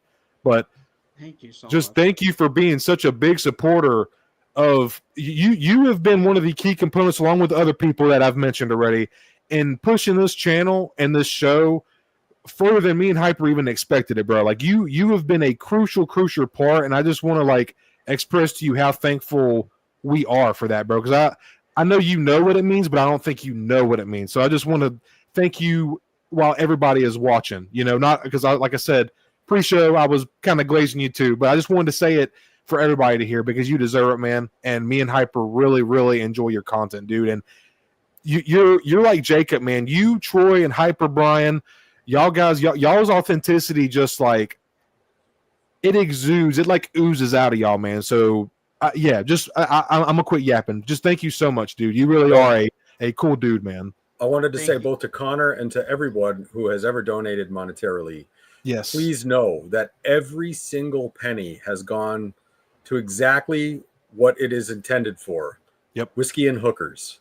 And and right, drugs. and drugs. And so just know that it's going for very good causes. Okay, thank you. Thank you so much, Doug. And thank you, Doug. I'm going to call you CN because I don't want to be disrespectful and mispronounce anything. So, channel, obviously you're here, Stone Mandalorian. Welcome to my channel. But you got to check out my good buddies Hyperdrive Collections 6460, which is my co-host, and then above him is my good buddy Connor Calaruso. Here, I'll take the names off. You can see our names in our here. Let me do this so you can see everything. Connor Calaruso, be sure to check both these guys out, man. You will, if you're a toy hunter like you said, Cian, you will love both these guys' stuff, man. So yeah, Cian, hope that helps you after, and I'll post the links to both of their channels in the description after. I always forget to do that, but I will do it after the show is over. Now then, let's get to this last one because this one is very interesting. Absolutely. So I talk enough. Do you guys want to kick this off? And what y'all's thoughts on this? All right. Well, I'll take the point on this one just so Connor has sort of got a frame of reference. Mm-hmm. So this is another one from the Clone Wars, Connor, and it's a Jedi Temple Guard. So just take those three words in your mind and just imagine what a guard who guards the Jedi Temple looks like. And this is kind of the Dave Filoni interpretation of that Jedi Temple Guard. And I, for one, absolutely love this design. It's somewhere between Ninja and Medieval Knight, and I really like it. And there's a real sort of return to the High Republic era with the gold and the white and all of that. And for some reason, it almost reminds me of Assassin's Creed. I don't know why, but there's almost like an Assassin's Creed vibe to it. Yes. And I really like this figure. You know, this is one where you could army build if you really wanted to and make a really cool thing. I don't think I'll do that. Is there a green visor on that Stoned? I hear you. There better fucking be, because I'm not salivating. I hear you salivating over there. It must be a green visor effect. Was I drooling? I'm sorry. Yeah, we're drooling. I just heard something. I think you went fucking green visor. Oh. I love a green visor. Green visor. So anyway, yeah, but no, I'm looking forward to this one. I think this is a great looking figure, and I know I've heard some people say it's not their cup of tea. I get it. Maybe it's not something you like, but I'm looking forward to this one. I love it. I love the look of the face. It looks awesome. Like that mask looks awesome. Have you guys seen that new show called Murderbot? I've heard of it. Is it Stellan Skarsgård? Yes, Alexander Skarsgård. Alexander Skarsgård. I'm so sorry. It looks very similar in the face to me. Reminds me of. I love it. That show is amazing. I love that figure. I have never seen that before. That looks really cool. That looks awesome. The lore is that the original Inquisitor, the Inquisitor, what was it? First brother? Was he first brother? I can't remember which brother he was, but one of the main Inquisitors was a former Jedi Temple guard. So that's kind of an interesting tie-in, and you know, some people are speculating that it's this figure, but yeah, it was the main Inquisitor. He actually trained Grand Inquisitor. Yeah. Yes, Grand Inquisitor. He was the only one that was. He was, like Hyper said, he was actually a Jedi Temple guard, so he was actually trained in Jedi art. So all these other Inquisitors that they were finding were basically just like either fallen Padawan Jedi that lost their masters, or like Force users that were like kind of manipulated, basically, you know. Yeah. And the yellow sabers look great, I think. Yes, catch the light very well saturated, a good color to it. Absolutely. Does that look similar to Cal's? It looks very. Yeah. It looks really cool. I agree. It almost looks like straight up reuse. But awesome. could be wrong, yeah. I haven't paid that much attention to it, but yeah, man, there's some beautiful paint on here. You got some gold, silver. Like Hyper just said, the yellow sabers are absolutely brilliant. This got some soft goods, again, getting some hybrid usage out of the basically, like I said, just a hybrid usage of hard plastic and the soft goods, which I think looks really good. There was a mention of this tearing during the stream, but hopefully by the time they get these out to us, and that'll be taken care of, or we'll just have to be mindful of that when we get these in hand. Other than that, man, I think this looks freaking awesome. I'm definitely down for at least 2 of these. I would like to have 3 for like a good odd number with one in the back or front flanking either of each other. I think it looks great. Really cool paint. And like Hyper said, it's got a Assassin's Creed medieval ninja vibe to it. The gold and white is just fucking clean as fuck. Super precise hits of paint here on the mask and the robe itself. Looks phenomenal, man. It looks like even the poses, we're getting some cool articulation on this guy. And it was like, hopefully we just have to keep in mind this soft goods, like when we're doing lunging poses, and which honestly, my Royal Guard is probably just going to be standing there if I'm being real, you know. But yeah, so I think that was pretty much all the Star Wars reveals. There was some other Halloween stuff, and then we got the colorized version of the stock Galaxy Ronin real quick. This is the one without the hard. It looks cool. This is the in-universe look. It doesn't have the hard goods cape you can see, or the wired soft goods cape. Just the sculpted plastic, but I still think it looks pretty cool, you know. Oh yeah, but yeah, he reminds me of Chirrut Imwe from Rogue One. Why does that sound familiar? Yes. Okay. Yeah. Chirrut. Yeah. Chirrut. I am the Force, and the Force is with me. The Force is one with me. Yep, that's right. Yeah. Cool. So that is all the reveals from the 613 Hasbro fan stream. So now we're going to dig into some stuff that Connor is looking forward to, and that kind of has me and Hyper a little hyped up too, man. So Connor, I'm just going to pull up some of the stuff you sent me. I had Connor send me a couple pictures of some stuff he was looking forward to, and like again, I just want to give you the floor, man. I want you to say what your feelings are on this stuff if you have any information of like what it retails for, or if you're planning to pick it up, et cetera, et cetera. Obviously, you're planning on picking it up because you sent it to me, of course. But you know me, I'm just yapping. So get into this awesome stuff, and I'll just go down the line and try to keep up with what I saved here. And I'll pull this up. Getting in, I'll try to stick with like the same stuff because, dude, you were sending me pictures, and I was like, oh shit, oh fuck, dude, this is so cool. So we'll just jump right into it, and It's gonna be a good year. so happy to have you here, dude. Kind of a bad That's picture, awesome. sorry, y'all. Yeah, so that's the new NANMU Smart series. It's so crazy. We never thought they were going to do anything like this with their company because their main thing was statues, and I love their statues. But now, so we're finally getting a Rex. That's great. The one to the right, so that is the Indominus Rex, but that's one of the other color versions. Forget the name. So they put a vote out on Instagram, and I voted. So they had three different colors. One, they're going to do the albino from the movie. Two was a green one called the Jungle Witch, which I thought was really cool because it can change. It has chromatophores on its skin in the movie, so it can change to green and whatever. And it did in the Yeah. movie. So I voted for that, but everyone else voted for this one. This paint job looks just like an old Kenner Jurassic Park Allosaurus figure. It has the same striping on it. So all the old Cool. JP heads are going to vote for that, and that's what they did, and they won it. I like that coloration, but I'm probably going to go for the albino Indominus Rex. Obviously, we got to get that T-Rex. That's going to be probably one of the best articulated Rexes you can get for the money.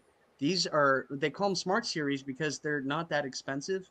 You have companies like Adele that charge $1,300 for a figure just like this, which is insane. Holy So yeah. I think they're going to be around.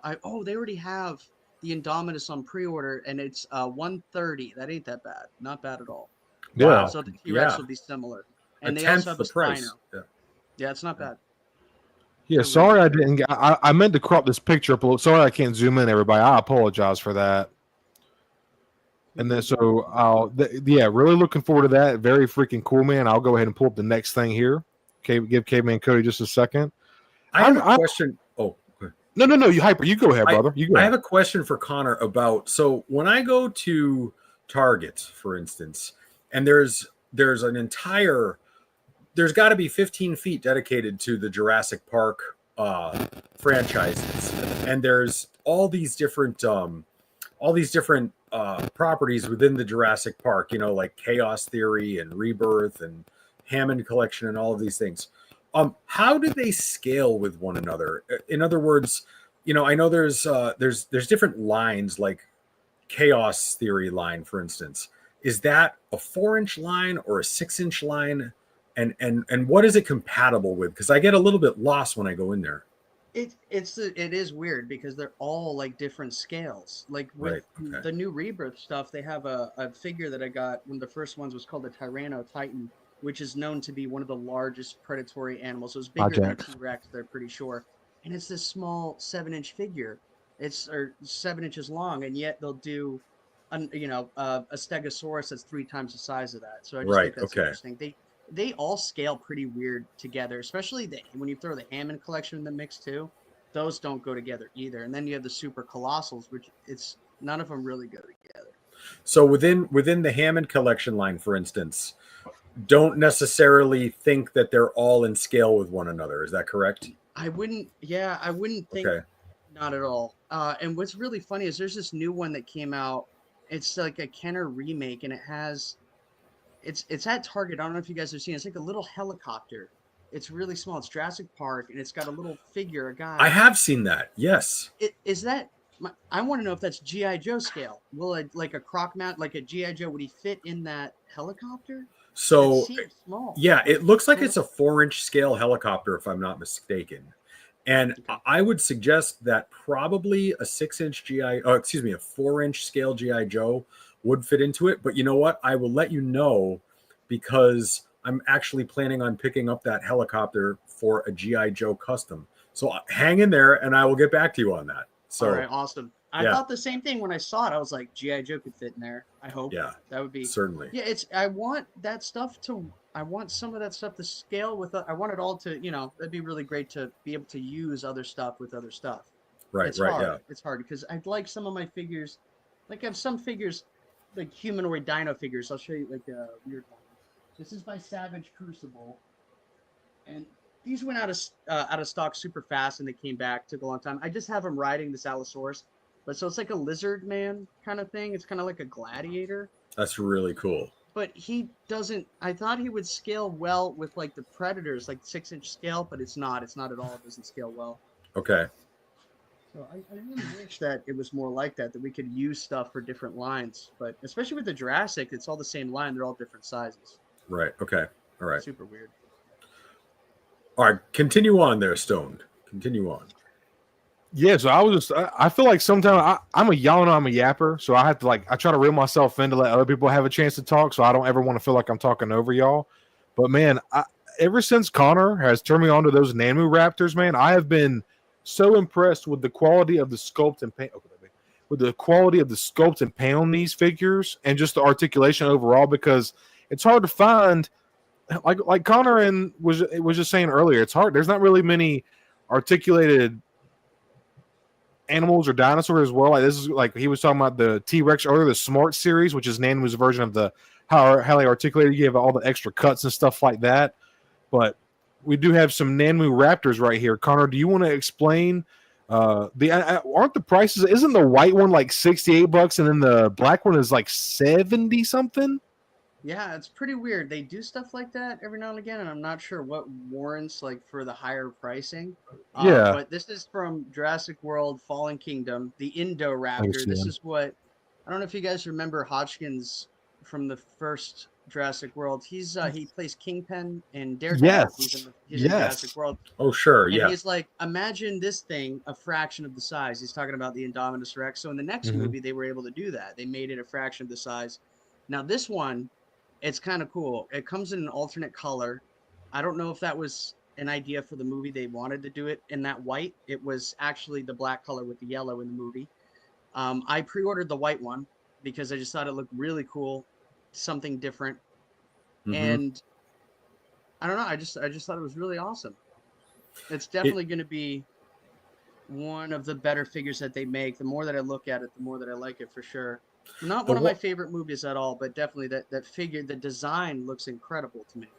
The white really looks kind of menacing. I agree. I like the white one of the two.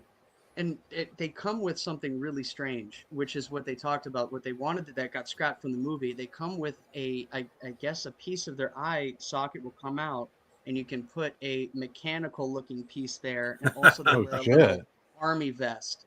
And that's kind of cool.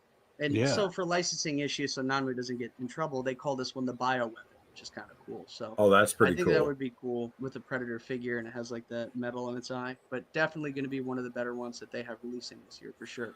Now, Stone, are you going to pick up one of these? You have to. So I think.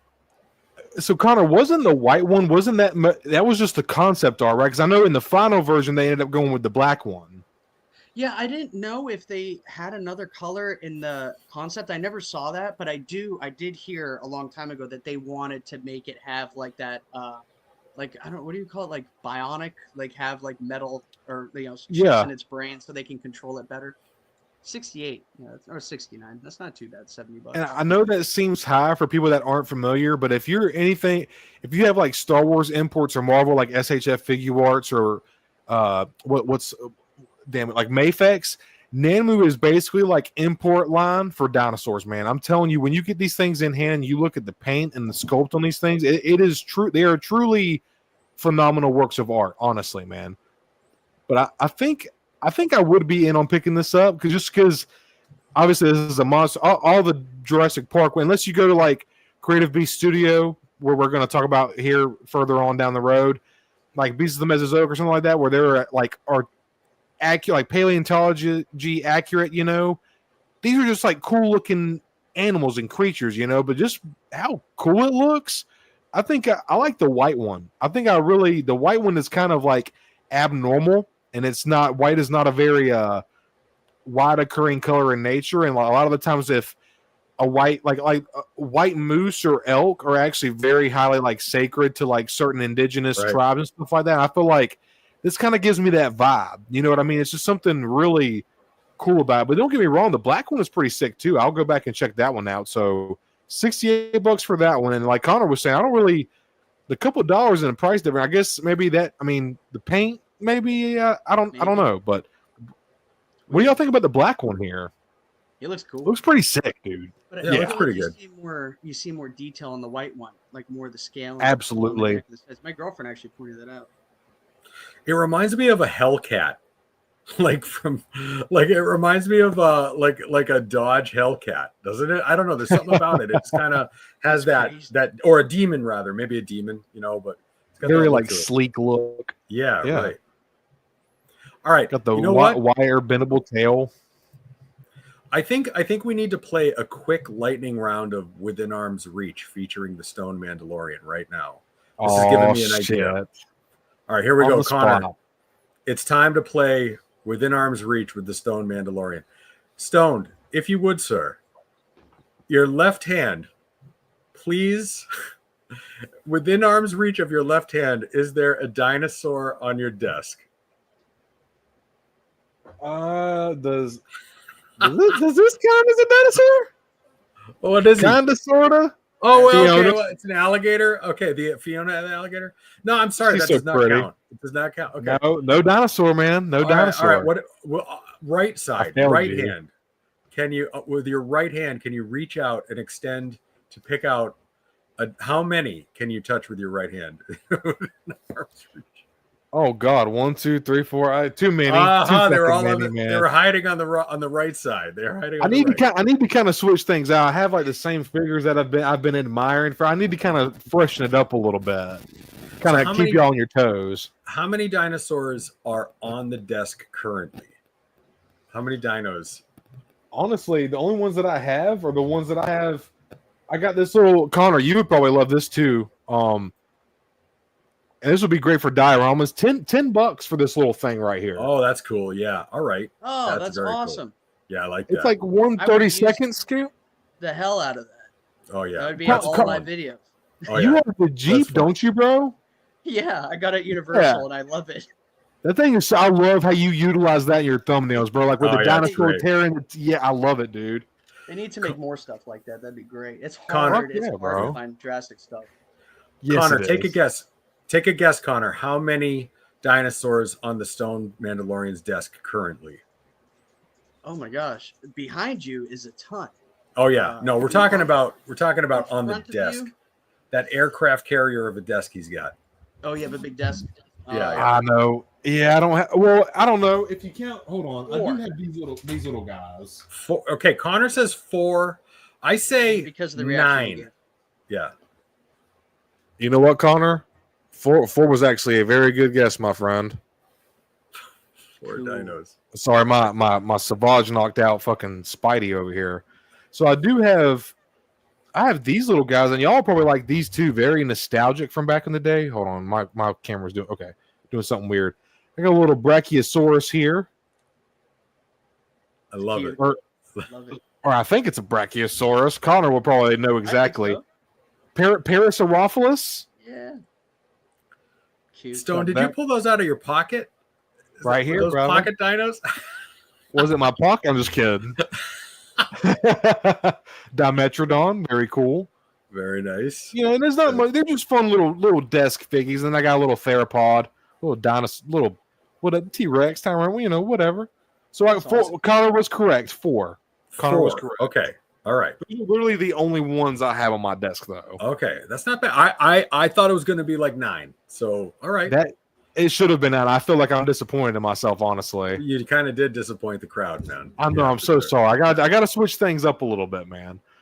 But this thing looks absolutely righteous. I think I will probably, if I was going to pick up anyone, I will just look at how the articulation of the jaw, man. Like they always do such a great job with the individually sculpted teeth. There's always like the JP3 Raptors. They have a specific like very off-white yellow to the teeth. Like they look so natural. It's so fucking cool, man. So fucking rad. Some people in chat are saying that they don't have dinos, but they've got a lot of dragons. And this has dragon vibes to me, the white one. Yeah. Cool. It definitely does. Yeah. Several dragons. Cool. Wait till you guys Sorry, Chad. We're trying to keep up with y'all. Did you guys see the new Mutadons in the Jurassic World Rebirth that they showed? The flying raptors? They look cool. Oh man, No, I did not see that actually, dude. I unfortunately spoiled the whole movie for myself and looked up the ending and all that stuff and what happens. Bro, I'm wait a excited. minute. I'm Wait a so minute. Oh, excited. as long as you're okay, That's how cool. excited I am. I'm a psycho. I have to know. Connor, didn't you do a review on one of those flying dinos? No, that was Train Your Dragon recently. I saw that Train Your movie Dragon, too. okay. That movie was fun. It was a cute little movie. Like Yeah. the animated ones I saw recently because I knew the Isle of Berk was coming because I went to Epic Universe recently, the new park, and Right. they have the Train Your Dragon land. It was really cool. Saw those movies recently, but the new one was nice. It was good. But that figure literally looks very similar to what's going to be in Jurassic World. It's really cool though. Oh wow, okay. I Yeah, can't I'm wait. super I'm not gonna excited tell you for what that. happens, but it's going to be interesting. All right. Cool. There's going to I be can't definitely wait. more movies, that's for sure. So I'm very excited. Well, continuing on, we'll just continue on with Dragon since we made the I think it's who said Skyrim? Who said Galactic Artisan? I fucking love Skyrim, bro. I used to play that. Me and my brother would play that for like 5-6 hours straight, dude. It was ridiculous. I Fucking see something in addiction. that picture. This is the thing I was talking about that looks like it's got like a bat looking face, man. And David Silva. Ooh, I'll make you big real quick, Connor. He has my Predator. I don't know if you can see that in the picture of the David Silva picture. Up towards the right wing, up at the top, there's a white Predator there, and that is this one, NECA's 100th anniversary Predator. Their 100th Predator they made. So it's interesting to see that David is a fan of that. I did not notice that until now. That's great. Yeah, good eye, Connor. I wouldn't have paid no attention to that, bro. Is that a real bearded dragon to the right of the dragon's tail? Dude, I think it is. That's pretty hilarious. I can see him being a reptile owner for sure, man. Yeah, him for sure. Oh yeah. That's Sorry, awesome. I'm trying to. That looks so good. It's called a bristle dragon. He has an Arctic dragon out. I've been wanting to get that for a long time, man. It's like $250, $220 or something like that. Yeah. Dude. It's huge too. It's massive. It's beautiful. It's a crazy piece, man. That one's really cool. There's a lizard dragon he has coming out too. He's been talking about that one for years. Like had the sculpt out. That one took a long time. That one looks cool too, but this one to me looked way better. I mean that mouth up close. What a weird design. It's like a gargoyle dragon. Yeah. It's pretty wild. There's almost a lion vibe to it. Yeah. That would be very Yeah, that's a very kind of Clone Warsy Star Wars Bad Batch type of beast or something. Yeah, that's really cool looking. Yeah, it reminds me of, would you say, Connor? It's a definite must for me, that one. That's the coolest dragon I think he's made. And it doesn't look too gigantic either. And I love how he has on the bottom, why does he have pictures of crocodiles, which is interesting to me. I wonder if he uses that when he's trying to carve in the scales and the osteoderms, if he takes inspiration from that. He's a master, man. It's crazy. And as a kid, I had McFarlane Dragons. I didn't know he was working there until I got into Beast of the Mesozoic. That's right. So cool. So he's been around for a long time. Those McFarlane Dragons from the 90s were really something. Those are really cool. So cool you guys know about them. That's the coolest thing. They were huge, man. They were awesome. They used to be at KB Toys when I used to go when I was a kid. So when I was in the military, I had in the barracks, I had this guy, and he had all the McFarlane Dragons, like all of them. He would get off of his shift, and like fly to KB Toys or FAO Schwartz and pick up whatever McFarlane Dragons. He spent all of his money on those things, and they were really awesome. They really were. But he was so into those things. Yeah, that's awesome. Yeah. And just real quick, and I have plenty of other stuff that Connor sent me too that we're going to pull up, but I just wanted to. Dusty Trooper said something about it earlier, and I really wanted to talk about it with Connor real quick because we always talk about our dinosaurs, dude. Me and him, Connor, I think I speak for both of us, dude. This is an immaculate piece, and I know you're as obsessed with the Hammond collection as I am right now. It's so hard to find because before, dude, for the longest time for years, like all the Kenner Jurassic Park that you were talking about, it was like very 5 POA, very cool sculpts and paint, but like limited. There wasn't, you couldn't really get articulated fucking dinosaurs, and now Hammond collection is just like dude, they're absolutely killing the fucking game right now, dude. Like ever since when did they start doing that? Because I want to say the Parasaurolophus and the Carnotaurus was like two of their first ones because they've come such a long way even since then. I have the Concavenador and then the Metracanthosaurus from them, and they look terrible compared to what they're doing now. And that must have been a couple of year difference or something. Yeah, it's insane now. So they've come a long way real quick. Everyone's evolving. What do you think is the best improvement that they've made out of those? Like, if you, off the top of your head, if you can think, man. For me, it's the face. It's all about the face with them because the detail can sometimes die on the body, which is fine. But for me, I have to see the animal's face. It has to look realistic. Yeah. The mouth doesn't necessarily have to move. That doesn't have to, be a thing. I don't think this one's jaw articulates, if I'm not mistaken. But I don't. Look great to me. Yeah, I think you're right. I don't think it does. Still cool. Yeah, it still looks amazing, man. And then you have to buy more than one. And why didn't they come out with a baby? Because this is from Jurassic Park 2: The Lost World, when they're looking in the beginning, looking for Sarah Harding, and she's taking pictures of the Stegosauruses, and then they attack her because she's getting close to the baby. So I wish they added that. That would be great. Bro, you know what? I might be waffling. I think they. Hold on. Let me look something up real quick. Is there a baby steg? I think they have a baby Stegosaurus, bro. It's very pricey. Hold on. I might be waffling real quick. There's a few that are like, I wanted the Gallimimus. It's like $150 on Macari. It's pretty expensive. Dude, yeah, the Gallimimus is very, very fucking They look cool. good. Let me. I'm gonna look something up real quick. Let's go to.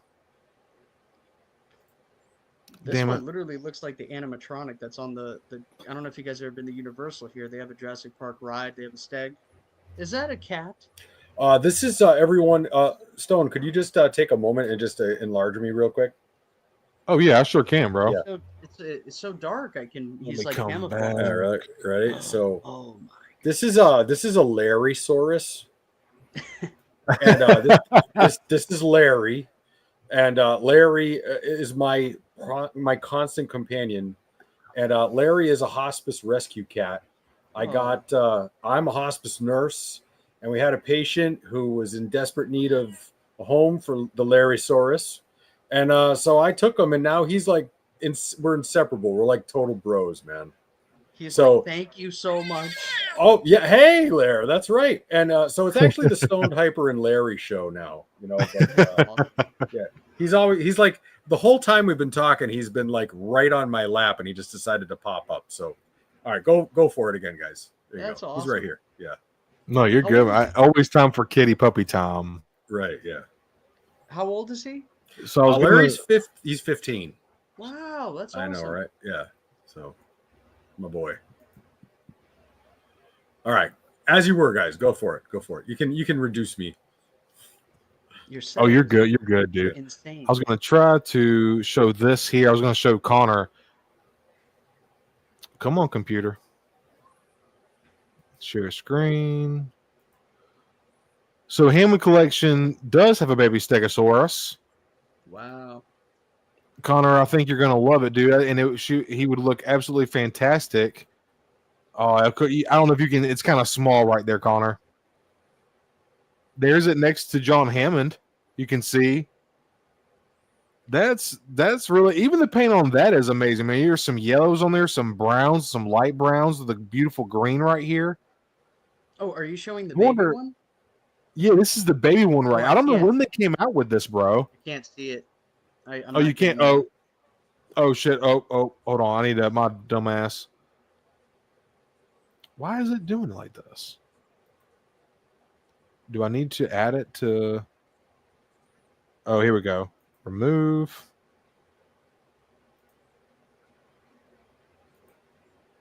Is it going to work now? Oh, wow. I see him. There it is. Finally. Jesus, y'all. Oh, wow. It's so cute, isn't it, man? That would work perfect with that steg, the adult. Just a little baby. Absolutely, man. It would look so cool. Because they have the juvenile Triceratops, and I don't have the Hammond Collection Triceratops, but the Dino Trackers version looks really good. And it's like one of the more accurate representations size-wise of the Triceratops because they were very big. About as big, if not bigger than an African elephant. And the other the other mainline Mattel releases don't quite give enough oomph to the size of the Triceratops, in my opinion. But I feel like the Dino Trackers version specifically is a very girthy, like good size. That sounds dirty, doesn't it? Excuse me. He's very girthy. Very girthy. Yeah. But that is girthy. That's the only way I like them, bro. If it's not girthy, I don't want them. Right, exactly. But yeah, the Stegosaurus, man, we're definitely stoked for that. Those, as from Destiny Trooper said, these should be shipping out very soon. Connor, didn't you snag a pre-order for this one too? I only did the Spino. The Spino. Gotcha. I was like Spinosaurus. I should have gotten him too. That Thagomizer looks so fucking sick, man. They're just it's nuts. So fucking cool, man. I love just the paint on this thing, man. The gradients, you have that like off white cream color base, the yellow to the green to the brown on the plates. Beautiful looking figure, man. Super stoked to get the Stegosaurus in the Hammond collection, man. $40. $40. 40's not bad. Not at all. Doug, how dare you? No, I know you're just kidding, brother. We got to bust each other's balls here, bro. Banned for 5 seconds, Doug. And then, so I'll go back. Connor, did you want to speak any more on the Creative Beast Dragon here, man? What is this called, Connor? What is his name? He named it the Bristle Dragon, which I was like, okay. Bristle? But all right, it still looks awesome. Yeah, man, the Bristle Dragon. Give it like it looks like it has the body of a lion. All I know is that it's probably going to take a long time for this one to come out.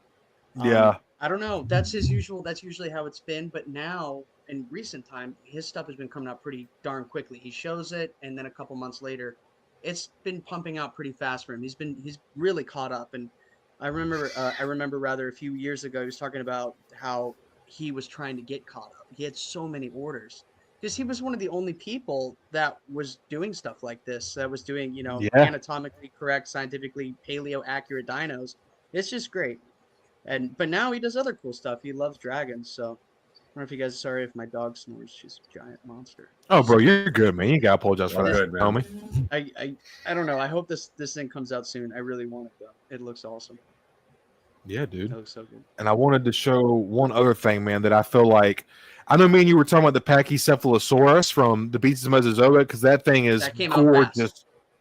Dude, it did, because I feel like they were live streaming about it like 6 months ago, yep. And the next thing I know, it was like they were like, "All right, it's up for pre-order," you know. I was in.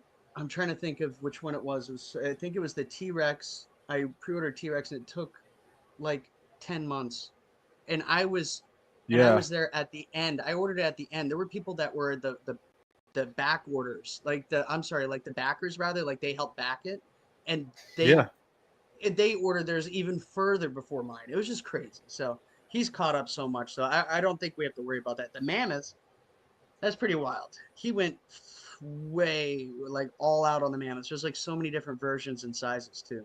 They look cool though.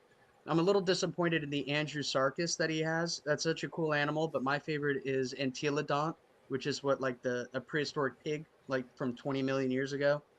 I wish he did that animal, but these ones look good. I'm happy that he's doing. I don't know if you guys saw the Smilodon too. The saber-tooth tiger looks good, and we're getting some smaller. I want that one so bad. Don't look at that. This is the one. This is the smaller version. Yeah, that one looks awesome. This is the same exact one. Yeah, this one doesn't have the removable ears though, but you can still. So there's a piece that comes. You can change the neck piece right here. You can put a longer piece and make it like look like a male. I believe it's right here. Yeah.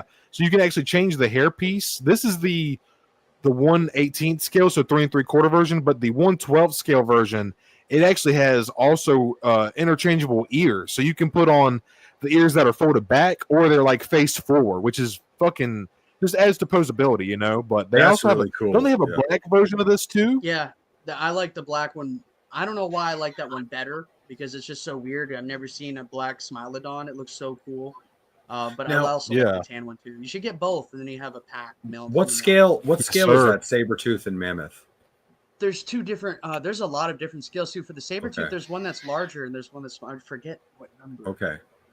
So you could put them with a 4-inch line or a 6-inch line if you wanted to, as long as you get the right scale. I think so. Yeah. So it's 1/18 and 1/35.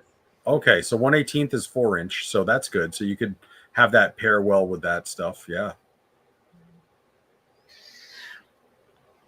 this one right here. This is also a Looks slightly really good. smaller scaled version. This is one of my favorite dinosaurs, probably my top 5 or 10.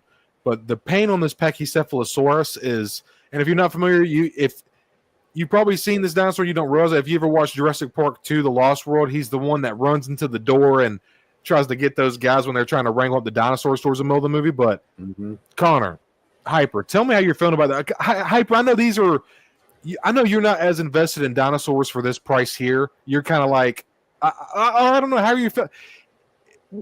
What is a dinosaur that you would be willing to pay this kind of price for? Are you kind of like, that's kind of out of my game a little bit? How do you feel about that? And I want to get Connor's opinion on the pain.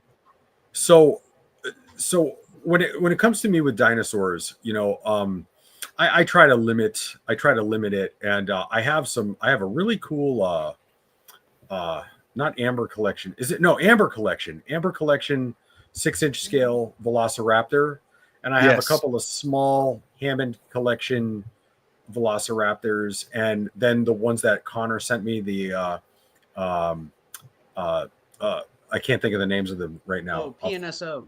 Right. Yes. And I really like those. And they're kind of all like kind of a 4-inch scale dinosaur ish thing. And I really love those.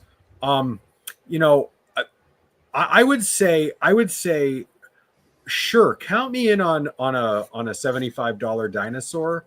But if I'm going to spend that much, it would be, I really loved that Stegosaurus you showed a few minutes ago. That one from. But show the other one by Beast of the Mesozoic that they have. Okay, yeah. It's expensive though. I think it's a little too much, but it's awesome. Yeah, I mean, it's you know, like it's $220, but it's that's probably that's probably way too much for me. But you know, sure. I mean, I have an entire toy room with all kinds of stuff in it that I like. If I see it, Sorry, I like guys. it, you know. But you know, I mean, I'm probably never going to spend $225 on a dinosaur, but $75. Unfortunately, I probably would do that, right? So yeah, but yeah. A favorite prehistoric creature that you like the most, Hyper? So yes. So I really like the two that you sent me. We've talked. Is one the Alice, the small one with the clubbed tail, and I can never think of the name of it. Oh, there was so Ankylosaurus. The Ankylosaurus. Yeah. Ankylosaurus is probably. It just reminds me of a tank or like a medieval weapon on legs. I just love that particular dinosaur quite a bit.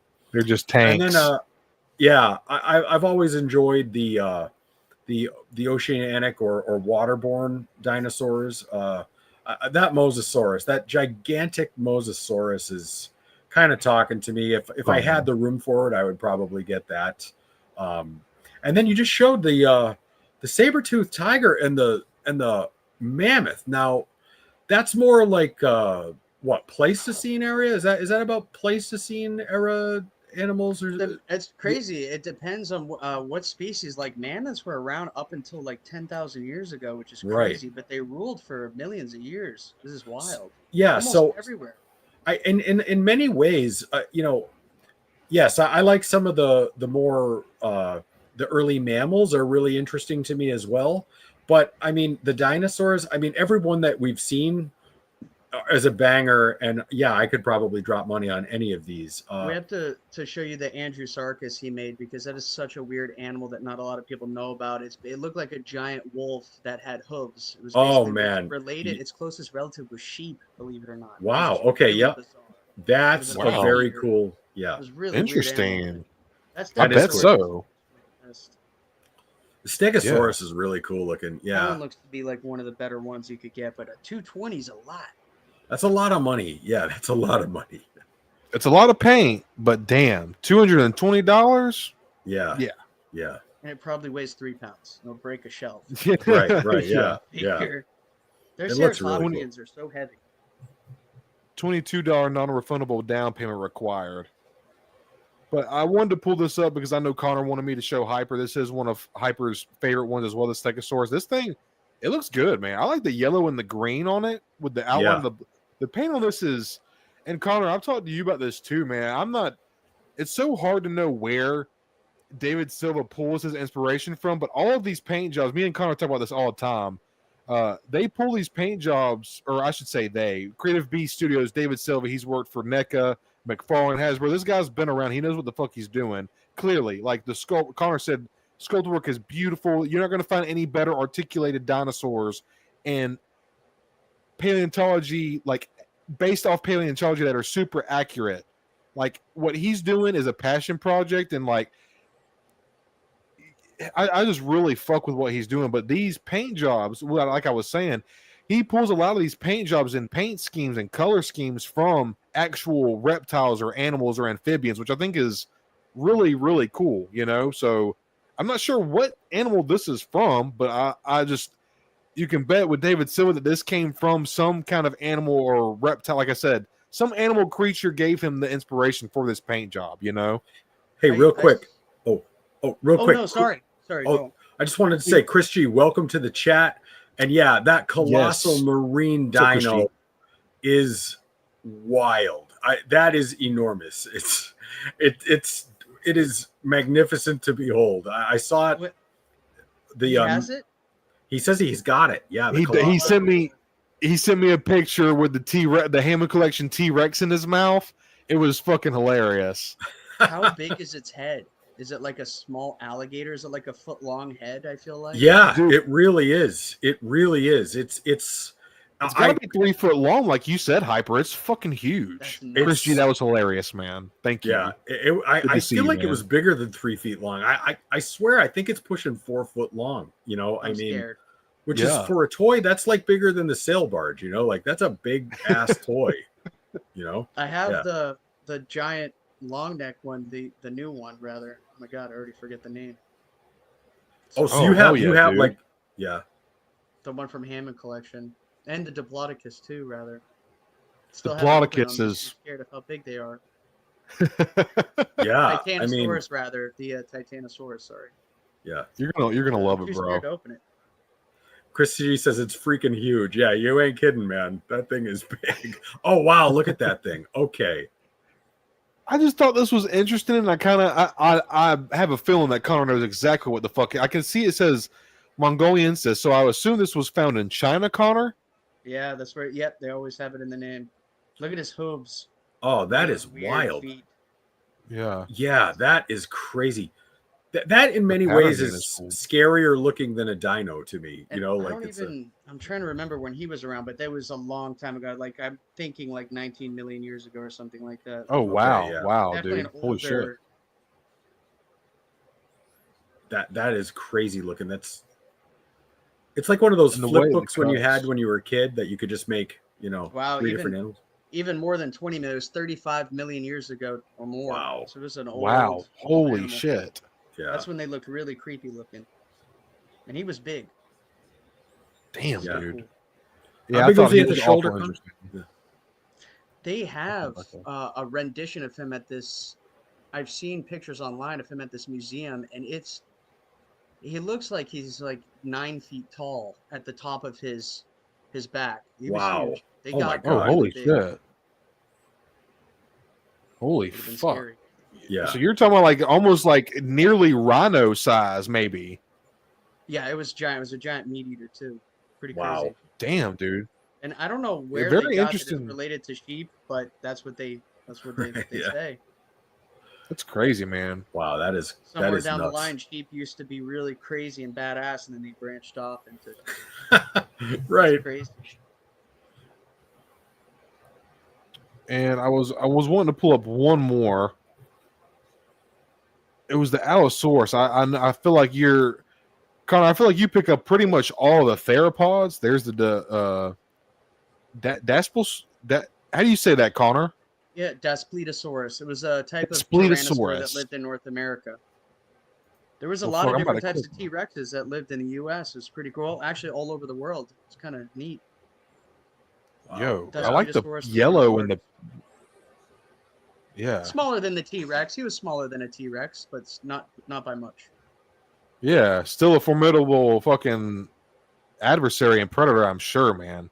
He looks great. They found an entire bed with, I think it was like 20 individuals or something like that. So they believe they lived and hunted in big families, so they did weird Oh stuff. shit! It was pretty Interesting. Cool. Haven't they been finding Duspletosaurus or Albertosaurus? I could be wrong. Albertosaurus was Yeah. another T-Rex. Could have been doing that. Haven't too. they been finding evidence of Tyrannosaurus raising young? Like staying around their nest for a short time, even after the eggs hatch. Haven't they found some kind of? I feel like I read something about. I could be. It might have been old or outdated. I'm sure they did. I haven't looked into that. Like Okay. I'm sure they were great parents. Yeah. Like I didn't know this about gators, that they can sometimes take care of their kids for up to 3 years. I didn't know that. I mean, I thought so. By then the children are like 3 feet long, which is wild. Like that's unheard of. So Yeah. I think they were probably the best parents. You got to think. Yeah, I'm sure man. they were super intelligent. You know. Absolutely. And, yeah, they definitely took care of their kids. I would feel like just like every other animal, mostly takes care of their kids. You know. Yeah. Right. I can see There's them not very doing many birth animals. stuff. Yeah. Hell yeah, dude. And I'm gonna go back and show. I know that you sent me a few more we kind of got down a little rabbit hole with the creative beast. Man, ever since you told me about this line and NANMU, I feel like those have been. And when I get a little bit more situated, because I'm going to slow down on my figure buying, not stop but slow down. I definitely want to dip more into Beasts of the Mesozoic, man. This is a really fun line, as well as NANMU as well. Because bro, you got me convinced, Connor. I got to get that Carnotaurus, bro. It looks so fucking good. Oh, by NANMU? Who's the Black Smilodon? I think Yeah, I'm with you, Connor. I think it does look. What were you saying, brother? I didn't mean to cut you off. Wow, look at that. That's pretty cool looking. It looks awesome. Were you about to say something, Connor? Oh no, I said sorry. Was it the NANMU Carno you were talking about? The NANMU Carnotaurus? Carno, yes, that's what it was. Not Creative Beast, yeah. Oh, Creative Beast so has good, one bro. too that they were showing off. Did you see that one? Like he's been talking about that for a long time, but I want that one too. No, I did not see that actually, bro. Have you seen the armor that's going to come with some of the dinosaurs too? Forgot to bring that up. I've seen some of that. Yeah, dude, it looks pretty fucking crazy. Yeah. So the Carnotaurus is going to have like blades on its head. It's like wild. So it's gonna be cool. Bro, what the fuck? He be doing some cool ass shit. I gotta admit, bro. Armor for dinosaurs? Yeah. The Cyberzoic. I think I'm with you. I like the black one a lot, man. I think that looks really good. And you can see The on this one, this is the 6-inch scale version hyper. So this will go good with like the black series. And I was explaining earlier, bro, you can change out the hair pieces and the ears right here. Look at that, bro. I mean, how cool would that be posed with some 6-inch G.I. Joe classifieds or something like that? You know, absolutely. Like, wow. Wowzers. That looks really cool. A Smilodon trainer. Connor asked what I would spend my money on. Probably this one right here. This is really cool. I have almost bought this thing 100 times. Yeah. That one I really like. He's so cool. Yeah. I feel like $65 for what you're getting and like what David Silva is doing. He's not some mass market corporation toy company. Like he's literally a guy that started doing this on his own. I just feel like it's worth paying the surcharge, man, because the quality is there. The plastic is very sturdy. Like, obviously these are very expensive pieces for sure. But like, if you've ever watched the Creative Beast Studio streams, and Connor, I'm sure you have, like the guy that does it, I forget his name, but he's very energetic and like upbeat. He really does pose the shit. And he's like, these toys, these are meant to be posed and messed he's like with. A you know, bigger guy, right? He's like a buffer guy. Yeah. Big kind of. Yeah. And dude, you see him, he's cranking on those toys when he's posed. Like you can hear him squeaking and shit, and they're not popping apart or anything, and bro. They break in over time. So I had so many, and I sold them when I moved. When we moved to another house, I sold them, and they were still like retained value, which was crazy. People wanted them, and I was like, damn it! Like they sold so fast. I was like, I shouldn't have sold them. But at that point, they were like so broken in. They move so great, so fluidly. When you first get them out of the box, they're going to be tight, but the more you play with them, like the more you move them around, they really do break in. It's great. They're the best. From what I understand, I was watching one of his streams, and he was talking about how he doesn't like to do reruns. So most of the time when you get a certain color variation, that's like you were saying, that retain its value because he does very limited runs with certain colors. It's like, so you might get this Smilodon, you have the black one and the tan one. You might not get a black and tan. You might get some kind of brownish red one the next time around when he reissues that figure because he doesn't like to do the same stuff over again. So that's probably a big reason why your stuff retains so much value. And it sucks that you got rid of them though, man. I hate to hear that, bro. Yeah. I had the big T-Rex too. It was, oh my god, I forget the scale, but it was the biggest one, the big red Tyrannosaurus Rex. I sold that for like $150, and someone bought it in one day. Oh, why'd they buy it so fast? Like, oh shit. Yeah. Now I know why, because they're hard. We've all been there, man. We've all been there. Man. Yeah. Yeah. Dude. Yeah. What do you think you have the most of? Do you probably, what's your, because I know, dude, you're all over the place. You have PNSO, Creative Beasts, you have fucking Hammond Collect. Like, what do you think you have the most of in your collection right now as far as the like lines go? It probably would be, because you got a lot of NECA too, bro. Yeah. Oh. Hyper does too. Yeah, NECA would have to win, and NECA like swooped in real quick and kind of overtook everything. PNSO for the longest time was everything. Like I still have all my PNSOs, but I have like I don't know, maybe 20 of them. But then I have a ton of NANMU. I have a lot of SH Monster Arts though too. They're all mostly Godzillas. One Deadpool. But is it possible? Do you have the ability to take us on a little tour of your room right now by any chance? Or are you on a desktop that's not possible? On a desk, and it's okay, no problem. Here, I'm gonna take this no down sweat. real quick. Yep. Oh, okay. Oh, there we go. So it's I like your floating shelves, bro. Yeah. So it's kind of hard to hear you, bro. I know your mic situation's a little. That's it looks okay, absolutely fantastic, man. Thank you so much for. Ooh, got some. Look at all those Godzillas, bro. 1, 2, 3, 4, 5, 6, 7. Now, Connor, I know you and I are both King Kong fans too, and you have quite a collection of King Kongs. If you were going to suggest to a guy like me, I really love like the King Kong Skull Island era, Kong versus Godzilla. That type of Kong is my favorite era of Kong. If you were going to suggest one Kong figure from the Kong versus series, what Kong figure would you recommend for as being the best, articulated, most accurate, best paint for the money? And there's really only a very small amount of choices too, because you want it from Skull Island, and that's very specific because that's when Kong was young. And oh my god, what was his name? There was a guy's name who plays Loki. Tom Hiddleston. Sorry. Oh yeah, Tom Hiddleston. I waited in line forever to meet him, and I forgot his name. But to get him to sign this King Kong figure, but it's from not the movie he was in. It was in Godzilla vs. Kong, and he was like looking at it weird. And I was like, I know it's not from your movie. But so that's when he was older, but he was younger in Skull Island. There was no merchandise for Skull Island at the time. Like, you could not find it. The only people that I found that make really well, there's X Plus too, but that's a big statue. That's like a couple $100. But I say Haya is the best. I'll send you a link. Okay. They made, and it's so messed up. Right after that MegaCon, when I met Tom Hiddleston, they came out with their Skull Island stuff, and I got a skull crawler from Haya. And they also made a young Kong too that looks really good. So I would recommend that one too, man. He's great. All right. Yeah, that's one of the best movies too. Stoned, have you seen Kong Skull Island yet?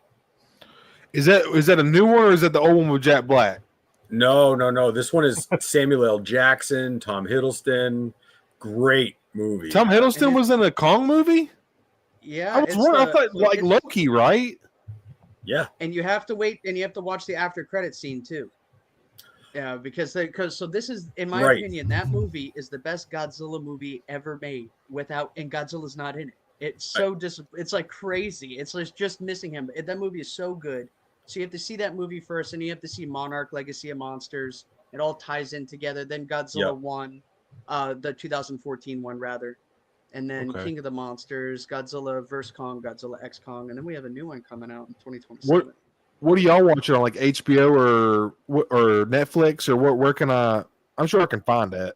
Or an Apple. Okay. They're on Yeah. Apple TV. Yeah, We I have think- a really cool streaming service. I'll talk to you guys about. Yeah, It's man. really neat. Yeah. Me and my wife, we've So- been trying to watch a little bit more movies. So yeah, I wouldn't mind watching the Kong movie for sure, dude. Which one's the So- one where he fights the T-Rex? Oh, that's the Peter Jackson one. That's Yes. I think one of the best movies ever made in the world. Ever made. Okay. That's a watch good it all the movie. time. Yeah. Okay. Yeah. It's I need to watch independent. that one too. That one is independent of the Kong that we're talking about, but it's still a great King Okay. Kong movie. It's Gotcha. more true to the original 1933 remake. You know, the Okay. original King Kong. Gotcha, that was dude. really good with Jack Black. I love that one. Cool, Stoned, man. I guarantee you, Stoned, if you see Kong Skull Island, you will just watch it again back to back. You'll just watch it again. Yeah. You're going to be like, that is the friggin' coolest movie I've ever seen. Hell yeah, I'm gonna dude. send you a picture of the cover. You have to watch that movie. Right. Absolutely, bro. I And I totally will, man. Yeah. You're gonna And- love it. Anybody in chat Cool. who might If you're know, saying that, I know. right. I promise. Anybody in chat, without spoiling anything, if I say the John Goodman scene, everybody knows what I'm talking about. And I that love is John Goodman. memorable. Connor, you know what I'm talking about, Connor. Yeah. I mean, that is one of the all-time top 25 great movie moments. And I you'll couldn't know it as believe- soon as you see it. He was in it. I couldn't believe he was even in that movie. So Yeah, it's a good. great cast. It's insane. Great and that plot. director, he never did really anything before. I looked it up. Like, Yeah. that was like his big one, and it was huge. I couldn't believe it. I'm so still And then- taken away. And Connor's right. Then you're going to get into the Mothra, Godzilla, Kong X, and you're going to be like, where has this been all my life? Yep. You know, whenever one of my boys comes home from the Navy, I just have one of them queued up and ready to go, because you just pop in any of them and it's like just a great afternoon of movies. You know, just great. You won't be disappointed. So I figured we just bounce off the Godzilla train, man. And this Hiya Toys looks, I don't own any of this line, but I've heard so much about it throughout me getting into action figure collecting. I've heard nothing but good things about Hiya for the most part. I know it's not. So tell me this, Connor, is SH Figure here, let me get my camera back on. Is SH Figure or Monster Arts, what is Hiya? What do you prefer over the other? Because to me, I don't know the difference. I just know they both look absolutely fantastic. That's Like the big sculpt is debate. crazy. That's the big debate. It's so funny. So everyone, sometimes SH Monster Arts gets a win, and sometimes SH Monster Arts completely screws up a figure, and it's the same for Hiya. Sometimes they have a huge win, and sometimes they don't have a huge win. It's Yeah. so funny. Right now, Hiya, I would say Hiya was lower quality than SH Monster Arts, but within this past year, 2 years rather, they have they're getting up there. They're very close to them, and Yeah. and their price is, by the way, 1/3 of an SH Monster Arts. So Wow. that Godzilla is 1/3 of what I paid for all my other ones. You know, Yeah. this thing's only $50. When if you want an Damn. SH, it's 150. But now this one's detail. I can't wait to compare it, because I ordered 2 of these. Yeah. But I also have the SH Monster Arts version over here with this, the same plates. I can't Yeah. wait to compare them. That's going to be such a big thing for people. We all Hell want to yeah. know which one is better. That's why we Mhm. ordered both. But this one has been delayed so bad. I don't know if it was what's going on or what, but it's taken them quite some time. And Big Bad Toy Store had to push back the time. But I Yeah. ordered 2 of them. I'm hoping to do a giveaway on my channel when I do the review. It'd be fun if somebody could win one. It'd be cool. Oh my god, bro, that's a crazy giveaway. How generous I of ordered it- you. I swear to God, I ordered it like 9 months ago. It was like forever. Damn, man. Yeah. And Mama Mando, yes, definitely put that movie on and watch it. You're gonna Sam, love you it. too, bro. Yeah, Sam Cobra, same thing, man. Yep. Sam says that looks awesome. Hell yeah, bro. And then Chris G says, I tried watching Godzilla -1, but fell asleep. Is that worth trying? Hey, yeah, I felt, Connor, you said you loved that movie, right? I'm going to say this a lot. That's probably also one of the best movies ever made. And that's If I'm Connor- not saying that about as a Godzilla movie. I'm saying as in because Like a movie. Yeah, it was weird. We had I don't know. We all teared in the movie theater because it's like this. We're taught That's a good this movie. we're taught this whole thing about World War II and what was going on, but then you see it from their point of view of being normal people too, and what Right. their government's forcing them to do, and it's like this Mhm. crazy story. So well done. It's really sad, but Yeah. really good. Yeah, man. The creature has 2 different forms. He's the this story, the beginning of -1, is a take on an old 1990s Godzilla movie, Godzilla vs. King Ghidorah. Godzilla was one of the last surviving dinosaurs, and then the nuke went off and turned him into this creature. So that's what happened in -1. It's a really good one. You do have to read. It's Cool. all in Japanese. But one of my favorite movies is Apocalypto, and you have to read that one too. Yeah, It's also right. fun. Love that movie. But yeah, so it's worth it. If you guys haven't seen it, please watch it. That's a good one. I Anybody actually tell Connor's so passionate when he talks about these creatures in these movies, man. I can tell. I love oh it. yeah. What were you about to say? My bad, bro. I actually saw this exact Godzilla figure at the ICCC convention, and I don't typically spend a lot of money on figures that are not G.I. Joe or Star Wars, but this one had me close. This one was really that good. It was fantastic. I think you saw it with me, if I'm not mistaken, but I stopped and looked at this one, and it was spectacular. It looks amazing, dude. I feel like I didn't. If this is the one that I remember looking at with you, which I think it was, it's not like there was a whole lot of Godzilla at the con. Right. I didn't realize that was the Haya Toys because I was very impressed. If I'm thinking of the one that I was, because I've always looked at SH Monster Arts, and the Haya Toys. Again, I'm not very familiar with either one of these brands. Oh, here, I'm gonna make you big real quick, bro. Yeah, this is the SH. Yeah, I love the pink spines on him. So cool, man. It's like electric looking. Totally harkens back to Godzilla 2000 when he had like those purplish plates. It was so cool. But in the movie, he took out another monster to get this color. But you guys saw this one, right? Godzilla X Kong. Oh yeah. Oh god, yeah. It was a fun one. A great fun movie. What's the early 2000s one? Which one is that? Original Matthew Godzilla? Broderick. Matthew Broderick was in it. Godzilla. Oh, that one? Yeah. That was my first Godzilla. Everyone in the community, we call him Zilla. We don't even Zilla. call him Godzilla, but Zilla. That's He's right. still cool. Okay, Everyone's Zilla. Awesome. Also, that's like a highly revered movie in the community. It's a torn one. A lot of people don't like it, and a lot of people like it. But I grew up with that. Okay, was a interesting. huge movie. Like, do you remember that one, Stone? Absolutely. Do you remember that the marketing for that was crazy? bro. Yeah, huge. The yes, toys bro. were really cool for that too. The toys were really cool for that movie. Yeah, absolutely, bro. Wish I still had those. Oh my gosh, right. Now, and he still does to this day. I'm just kidding. Yeah. I wish I did. Oh my god. I know you do. Hell yeah, bro. Damn it, Grandpa. Bittersweet moments. Yeah. Damn it, Grandpa. Yeah. Either that or my dog chewing them. It would be something like that. I saw Park 3. I have a Jurassic Park 3 pterodactyl from like 2001, and part of his wing is chewed. So it's like, Ginger, she's still alive. She's still with me. It's cool. Troy, it's like the prequels. Damn it. Right. Oh yeah, Sam. That do they have a version that where the spot like the spikes light up? They got to. Haya just announced that they're going to be doing that. Everyone's freaking out about it. Oh shit! There you go, Sam. Very expensive figures. So, and it's not that much more than $50 too. I think it's like 70 something, and it's going to be a really cool one. How big? What's the scale of this guy? How big is he, bro? They're bigger than SH. That's what's really nice. SH is great, but man, when you looking at this for 9 months and you're so excited to get it, and then it's like a baby lizard, and you're like, what the hell? But when it comes to Super 7, like their Godzilla figures are way bigger, and their -1 figure, I love it. I like it better than the SH Monster Arts just because of the size. It's like double the size. So yeah, I like Haya for that reason. How can I tell? Because I'm not super. I only have like 3 SHFs, bro. How can I tell? Like, because I feel like that one that you're showing, bro. I think I've seen that one at my local comic store because they have a couple loose ones, and they're like, every time I walk in there, bro, it's like catching my eye. I kind of think of you every time. I'm like, man, that motherfucker looks so cool, bro. Like, I might snag it, and then I never do. But how do I tell if it's Haya or if it's SH? Like, how do I? Is it on the bottom of the foot? Is it on the inside of the thigh?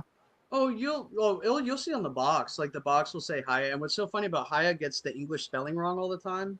So like so when I love their alien figures. Like they make small alien figures, and they call them. It's spelled the way they spell is A-line figures. I think it's hilarious. Yes, that's right. Yeah. It says Haya, and it has like little blue boxes or something. It's like their weird little logo. Okay. SH Monster Arts obviously has better looking boxes. You know, like it shows. Yeah. What if they're loose? Is there a place I can look on the? Oh, rather. I'm so sorry. That's what you're. No, bro, you're good. Don't apologize, bro. You're good, my homie. if they're You're loose. good, bro. Yeah. Is there like a way I can identify? Because honestly, I don't really care because going they. to be much bigger, but also the Okay. detail's going to be different. I would say that the detail on SH would be a little bit more sharper on him too, but also he's going to be a lot skinnier. He's going to be a lot smaller. Okay. That SH is going to, I mean, that Haya rather is going to be much larger.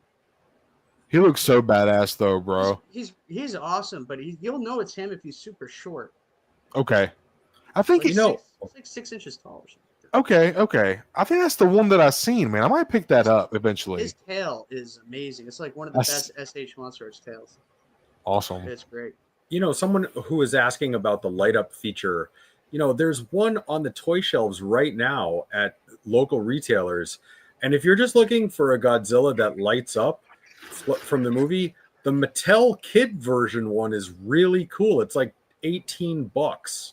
Have you seen that one, Connor? Damn. No, I have the RC one, but I haven't seen that one. So there's like a light up one. There's a little button on its back. It just lights up the thing, and it's really fun. That's cool. I actually bought it for my nephew a couple of months ago, and it's really cool. Like it, you know, it's what you would expect. It's a toy. It's not a collectible, but yeah, for that matter, I kind of like it because that's what it's designed to be. It's a toy, you know, and it harkens back to kind of like that early to mid 90s where all the toy lines had electronics and lights and sounds and just fun. And it was like $19 So that's another option by Mattel I think it's Mattel that does the Kong and Godzilla and all the toys that are out right now. You got to send me a picture of that one. I have not seen that. I will. Yeah. I'll send it to you. Yeah.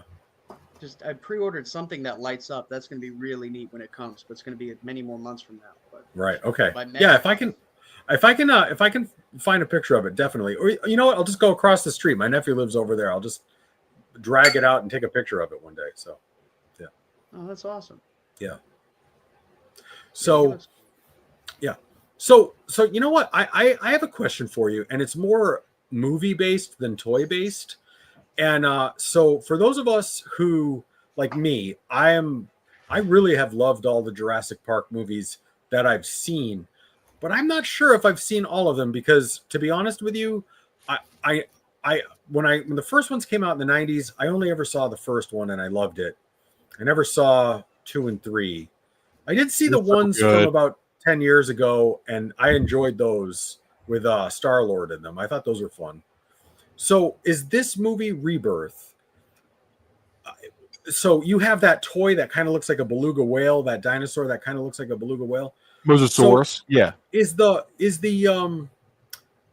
movie about sort of like mutating, or is there like it almost looks as if there's like an aliens, like did the aliens come in from like the Alien movies come in or something? Or I just kind of really looks like that. So help me kind of understand what we're about to see in this movie, if you know. Yeah, everyone wanted to know how old is the D-Rex, because the T-Rex's lifespan, everyone's guessing it's around 25 years, 30 years, something like that. So there's no way this thing could have been around in the 80s, because Rexy was made in the 80s with that first T-Rex from Jurassic Park. For her to be that large in 93, she's a few years old to get that large. Sure. So in this movie, this island, they were trying to make dinosaurs for Jurassic World. So people are thinking that they were trying to make the Indominus Rex, but the D-Rex is a failed cloning of a T-Rex. So they're taking the genome of one Rex and trying to make more of it, and this thing came out. So, and the design he said was a Rancor, a Xenomorph, and a Tyrannosaurus Rex. So oh shit! cool. It does look like a Rancor though. Holy fuck! That's what he said his design was for it. Was a Rancor, Xenomorph, and a T-Rex. Stone, can you enlarge Connor? And Connor, can you show us that dino one more time, please? Yeah. Stone, where'd you go, man? You're not on the screen. Oh no, I'm right here, brother. I'm doing some recreational activity. Yeah. I got you. Hey, minimize us and let's see Connor for a second. Yeah. Absolutely. Okay. Yes. Look at that thing, dude. That head, the face is like the Rancor part. You can tell, and look at the little arms. You can see where the Tyrannosaurus is in it. You know. Yeah, you can definitely see the face here of the T-Rex, and then it's like they slapped an alien on top of him. You know, gave him something else. He looks very bizarre. All right. Definitely So, cool. in other words, this is an alien. Well, it's not an alien. It's a Failed sort of clone. a failed clone, and this island is overrun with them. In other words, or I believe there's only one D-Rex, and there are other creatures there. Like there's the mutadons, so there's other mutants, and I don't know if they were trying. And it even says on the cryo chamber that they had it in, or the chamber rather, because they have one in stasis that you see its claws like moving. right. I don't know if that was on purpose or not because it says mutadon on it. So I think maybe they were trying to make it on purpose. Because when they in Jurassic World, they were like in the beginning, she's like trying to sell the Indominus Rex to these companies. I don't know if you guys remember that. Do you remember? She's like, now Yes. it's Verizon Wireless shows you the Indominus Rex. Yes. So they're Right, trying to right, come up with these crazier things because people have already seen the dinosaurs in the park. You know, we've already seen an elephant 500 times. Show us a mammoth. You know. Yep. Show us Right, something cooler. So I feel like they're trying to make crazier and crazier stuff. So in this particular dino that I gave away on the channel, and by the way, if Samurai Global watches this, Samurai Global, you have another week to get in touch with me. If you don't, then we're going to have to give it to somebody else. I gave away this particular dinosaur on the channel. Samurai Global, we did a drawing, and I haven't heard from you yet. So Samurai Global, please contact me so you can get your prize. But this particular one here, I really like this. This is like from the kitty line. It's got that kind of fun little feature. I bought this at my grocery store. It's the Jurassic Park Rebirth from like, it's like just, it's nicely articulated, like all the legs and everything move on it, and it's just fun. So this is not necessarily a dinosaur of historical context. This is It actually is. oh, is it? Yeah, it's an actual So this dinosaur. is- Yeah, bro. This Is is it? weirder. So that particular one, I don't know about that particular species, but I know about its cousin, and his name is Gorgonopsid, and it's in evolution. This is really cool animal. It's actually part reptile, part mammal. So it's kind Okay. of like that bridge, which shows us that we're all related. It's kind of cool. Right. So, and they look just like that. They had these big prominent teeth, these big incisors up and lower, but mostly the ones on the top would show. It was a really weird looking animal, but not quite a mammal and not quite a reptile, but something in between. Okay, Really so that neat. is actually of historical reference. Okay, interesting. I'll send you a Absolutely. really great documentary. It's called Your Inner Fish. It's the most insane doc. It's really good, and I'm not a nerd, I swear to God. Such a good doc. It's about a fish paleontologist, and he starts Own out it, bro. and they're literally dissecting human cadavers. It's the most unreal stuff, and they're showing you how we're all living creatures are related. And they talk about, you know, tetrapods and different animals that were coming out of the water, moving onto land, and those fossils that they found. But they talked about in an episode Gorgonopsid, which was really good. I thought that was awesome. There's Yeah. some great fossils in it too. That is I'll send it wow, to you. look It's a at this. really good watch. It's awesome. Wow, look There at is that thing. there is That's so it. many species of dinosaurs, and like there's so many people out there that try to debunk the existence of dinosaurs and this and that. And it's like there's just people who are like they'll deny like this. People get by like you can buy a Spinosaurus teeth, and like Connor has an amazing collection of fossils that he has talked to us about and shown us. And it's so fucking cool. Hey, what's up, Dusty? Welcome back, man. It's really cool to see Connor's fossil collection. But people are like, "Oh, how is there so many Spinosaurus teeth?" That's because, dude, they were reigning Earth. They were literally this was their home. You know, like it wasn't. They find so many fossils. There's been so many excavations over there. So they're constantly finding and doing new digs, creating new contracts, like finding new species, new genus of the same species we already know about. Like, And also think of this too. All the fossils in the black market. There's a really good book. yes, It's called The Link, and it was about this fossil of a monkey that they found. It's like I forget how old, super old, and her name was Ida, and it was at like this rich sheik's house, and this guy had to like come up with like $3 million to buy it from him so he can show it to the world. Because everyone's always like, "Where's the missing link? Where's the missing link?" It's like, well, a lot of rich people have some crazy stuff in their houses. Like you wouldn't believe it. So, and then, you know, a lot of gatekeepers too, like think about that too. Some people that come up with these ideas that say all these dinosaurs lived like with the Triassic period. They like to say there weren't really many dinosaurs in the Triassic period, that it was mostly land crocodiles. Those people are gatekeepers, right? Because when they find new evidence, like in Skane, Sweden a few years ago, they found something that looked kind of like a jaw of an Allosaurus, a big bipedal carnivore, and it dated back to the Triassic, and no one was Wow. talking about it because there's a lot of, they'll have to change everything, Yep. and they Text. don't Yep. want to, a lot of times they don't want to do that. So take that into consideration too, but also you can go out and look for yourself. Like I said, me and my girlfriend just went fossil hunting and found a ton of stuff.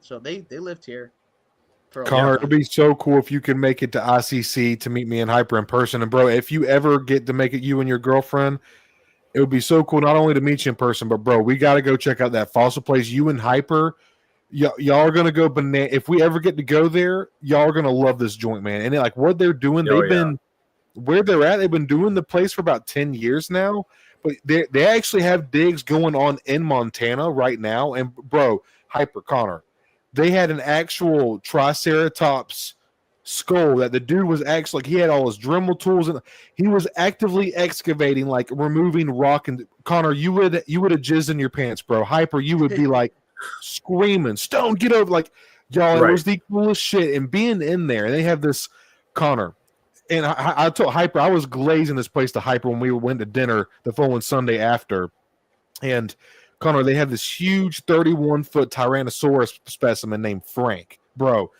Seeing that guy, it's been because most of the time when I went to, a lot of the time it was like traveling expos that would come to local museums in South Carolina. We don't really have a permanent dinosaur museum unless something's come up in recent years, but most of the time it was traveling expos, and I was a kid when they would come around, so like seeing it as an adult, it just, the perspective is so different. And I'm looking at this motherfucker and his femur is bigger than I am, and I'm just like, wow, like the fact that nature made that and that was existing at the time is just like a hard to wrap your mind around. The fact that it is come from where they were and what they did and how they survived to where we're at now, where we're fucking talking over screens and fucking copper and wire. Like it's so crazy that when you really think about it, like you were saying earlier about what species was it earlier? It was that weird pig looking animal. You were talking about it going 19 to 30 million years ago. Like it's so crazy to think about.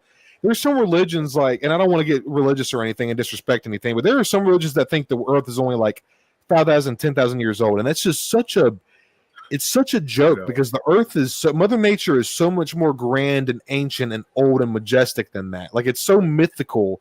The whole fact and mysterious, like I don't want to get too religious or anything, but like I just feel like,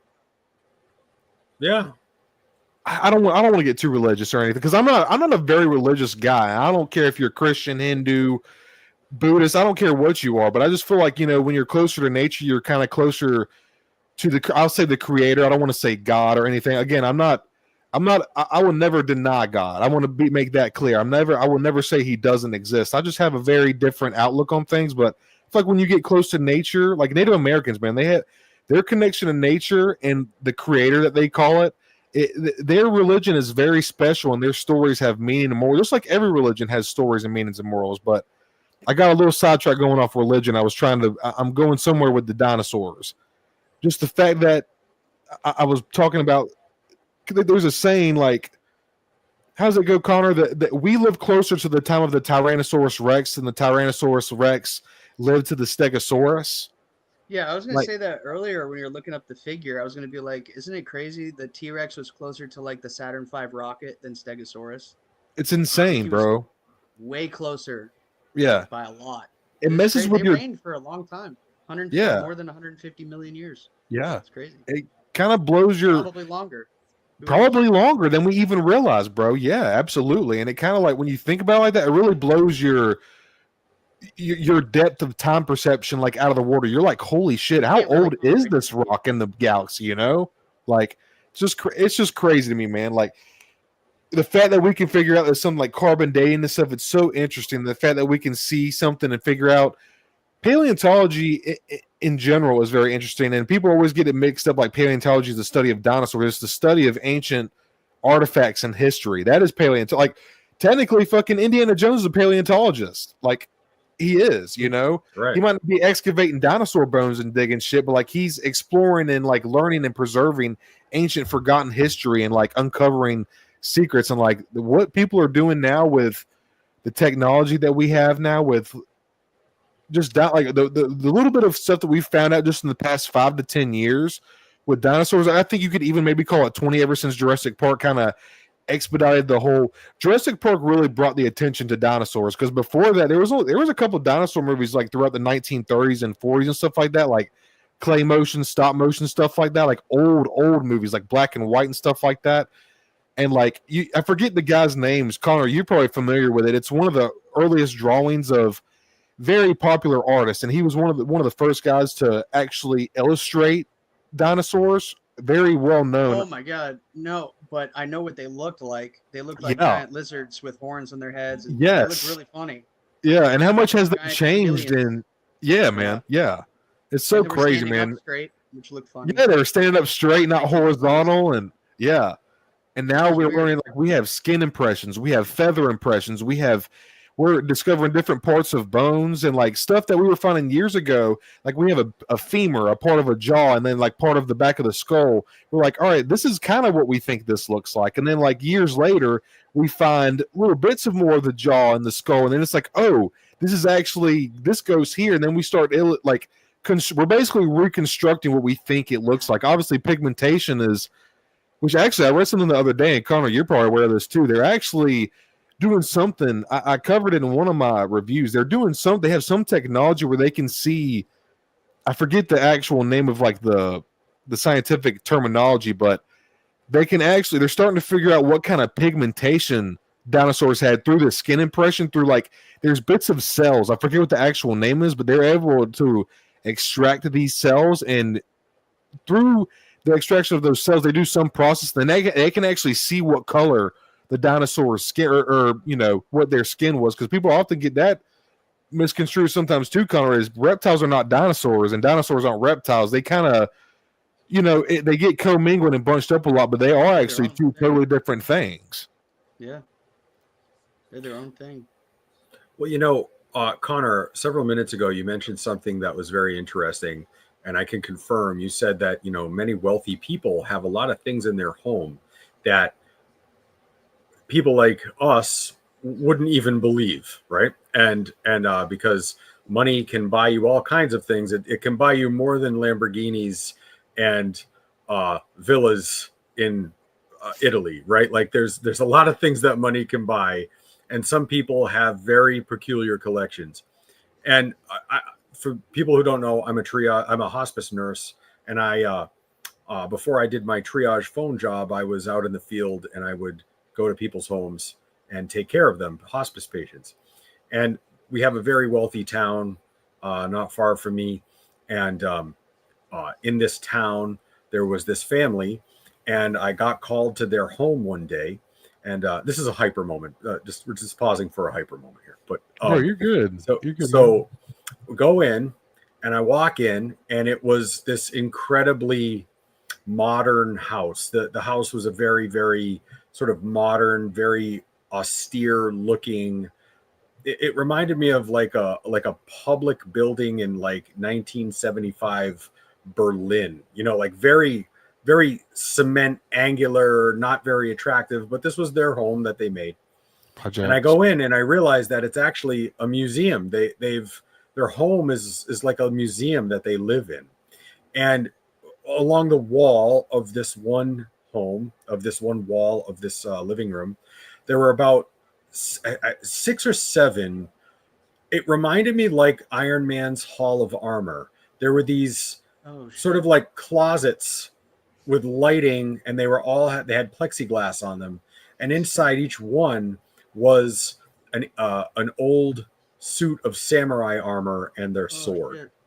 And this man was a world famous mathematician, and he collected samurai armor suits. Oh, sure. And so he was dying. He was on hospice, and I just remember asking him. So I said, so he says, they're all for sale if you want to buy one. And I said, all right, I'll bite. Like, how much is one of these suits? And he said, well, he goes, there's no value really whatsoever in the armor. It's all in the sword. The sword of the samurai is everything, because it is said many Japanese samurai believe that the spirit of the warrior resides in the sword even after death. And he goes, so having said that, these are highly prized, and that suit is like 7 million, and that one is like 11 million. And he's going on, and I'm like, oh my God, there's like $100 million worth of samurai swords and armor in this guy's Holy house. shit. Yeah, it was wild. It was wild. He's got some good stock bought. I would like to put on that armor, run around his house. Oh, it was so cool. It was so cool. And actually one looked incredibly similar to Darth Vader's armor. Very, very similar. You could tell that it was George Lucas said, hey, let's make him look like a samurai, because there was no doubt about it. It was very close. But having said all of that, to your point, Connor, that's very true. I think a lot of very, very incredibly wealthy people do hold on to things that are not within the public knowledge, or you could drive by a house that you go by every single day and never truly know what's inside of it, right? And so I think there is a lot of validity to what you say when you say that people gatekeep secrets, and there's a lot of information out there in private collections that we won't ever know about. Yeah. Unfortunately. It's so sad. Yeah. I think it's like Indiana Jones, really, like at the end when there's that warehouse. Like top men. Top men. Top Still men. in a warehouse in boxes. Thanks. Right. Yeah, exactly. Top men are on it. Yeah. So true. That's so true. I think y'all are spitting, man. I think y'all are onto something, honestly. Yeah. But I wanted to pull it. We got a little sidetrack there. Y'all know me, man. I start running my fucking mouth. I gotta reel myself back in a little bit. I wanted to talk a little bit more about Jurassic Park Rebirth, man, because I know we're all stoked especially after talking about it a little bit. I know we're all stoked about it. I can't wait. I'm going with my cousin and my wife to go see it. Cannot wait. And from what I've been, so the basic premise of the movie, and it's not going to spoil anything, anybody. I haven't watched spoilers or anything like that. They're trying to cure, and Connor, if you know more, correct me if I'm wrong, but from what I understand, they're trying to cure some kind of disease or illness, and in order to do that, to create this cure, this remedy, they need to collect 3 strands of DNA from 3 of the largest dinosaurs to ever live, and they have to go back to one of the islands. I don't know if it's Isla Sorna, Isla Nublar, but they have to go back and get the DNA from these 3 largest dinosaurs to ever exist, to ever live, and that's what's going to supposedly create that's the adventure, is them getting the DNA from these dinosaurs, from what I understand. And then you were to cure heart disease. That's what it's for. Okay, gotcha, bro. Interesting. I didn't know what exactly it was, and then you were kind of giving some insight to the D-Rex. I didn't really understand a whole lot about it. So they were trying to clone a T-Rex, you said? Yeah, apparently it's something that can actually happen in cloning, that it just comes out super weird with the extra appendages there. But what's really weird is the director keeps saying he wants you to feel bad for it, right? And you're like, why? A lot of the people were saying that it's going to be having seizures and shaking, constantly in pain. But now I'm wondering if that is going to be the case, because like when I see this thing and I look at it, it doesn't have any lesions, doesn't have any broken, it doesn't have any weird looking things. It looks perfect. So I have a feeling it's kind of grew into itself, and it should kind of know what it's doing. I don't think it's going to be moving really messed up. Like, I think now we know also it's weird why, the toy itself, things have also changed too, I'm pretty sure. Like the first trailer, the dinosaurs look different now, and in the last trailer, by the way, he changed the CG. Yeah. But like on this toy, he's walking on his hands, but now we know he walks on his knuckles like a gorilla, like a great ape. So I think that's interesting too. I'd love to know. I can't wait to see him in action, see what he does. But I already know his parts and everything and what he does. There's also, they released way too much video too that you can see. But yeah, it's failed cloning from a T-Rex. Well, that's a good point, because from a marketing standpoint, all movies suffer from this, because they want to get the products out there, they want to get the toys out there, and they want to generate hype. But I have to say that I've even my own grocery store, my grocery store that doesn't really sell toys, all of a sudden I go down the seasonal aisle and there's all of these Mattel products, everything from Hammond collection to all of this stuff. And you know, like even this dinosaur here, like I just pointed out, this one here, which I really like, I feel like it kind of ruins the surprise for me a little bit when I go to the movie. And this particular, the D-Rex, I understand why they want to get it out because it's a really cool dinosaur, but I kind of feel like it detracts from the moment that we meet it in the movie when they bring this stuff out 3 months in advance. And I know there's probably some sort of a sweet spot, and most people probably don't care about it, but I do. Like I feel like that should be marketed after the movie, but I don't know. I don't know if people feel the same way about that as I do or not. But you know, how do you feel about that, Connor? With learning about something a quarter of a year in advance and sort of not having it be a surprise when you see it. It was so weird. We were all wondering, what is this thing going to look like, right? And they showed this little flash in the trailer, which was still too much because we people paused it and like, look at this thing, and you can see its front. But for it to come out that fast, it came out so fast for this figure. Like they showed us what it looked like, and then now they're showing all the future toys that are coming out for it. They also the other trailers that came out, they showed way too much. Don't watch any of those. Like they show you way too much. Right. I really wish rather that they kept him a secret and showed the Mutadons instead. They showed pretty much every species you're going to see in the movie in the trailers, which is kind of wild. Now, Stone, do you might remember, I know that you're not a huge Star Wars vintage Kenner collector, but you might even be aware of this. Back in the day, Kenner would put out a carded figure for Return of the Jedi, for instance, and they would actually black out they would just put silhouettes of the character, not even silhouettes. You couldn't even determine the shape of the character. It was just a smudge black thing. And then a year or 6 months later, and then the following waves after the movie was released, they would then put the actual picture of the figure on the card. That's right. They got the product out, but if there was an alien, or I remember like with the Ewoks, they would just put a blacked out, smudged out blob in place of the picture of the character, like all the other figures on the card. So that way you knew that there was something coming, but you didn't know what, you didn't give away the surprise of what the Ewoks were. I wish they would do that for the Jurassic stuff.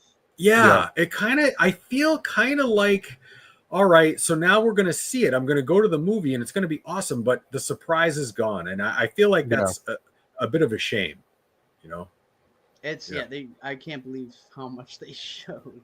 They showed the D-Rex like pretty much his full body in one of the trailers. I couldn't believe it. So don't watch the trailers.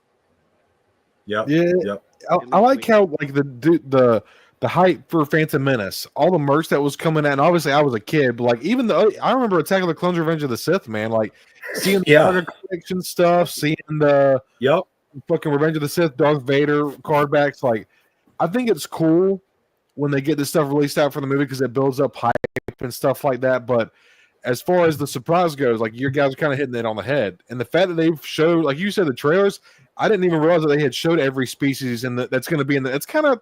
That is kind of a letdown because now I feel like I've seen all the trailers pretty much. There's only a few that they didn't show, and they're not like anything big. Anything crazy, yeah. But I get why they did it. I mean, how much money do you think they're gonna make?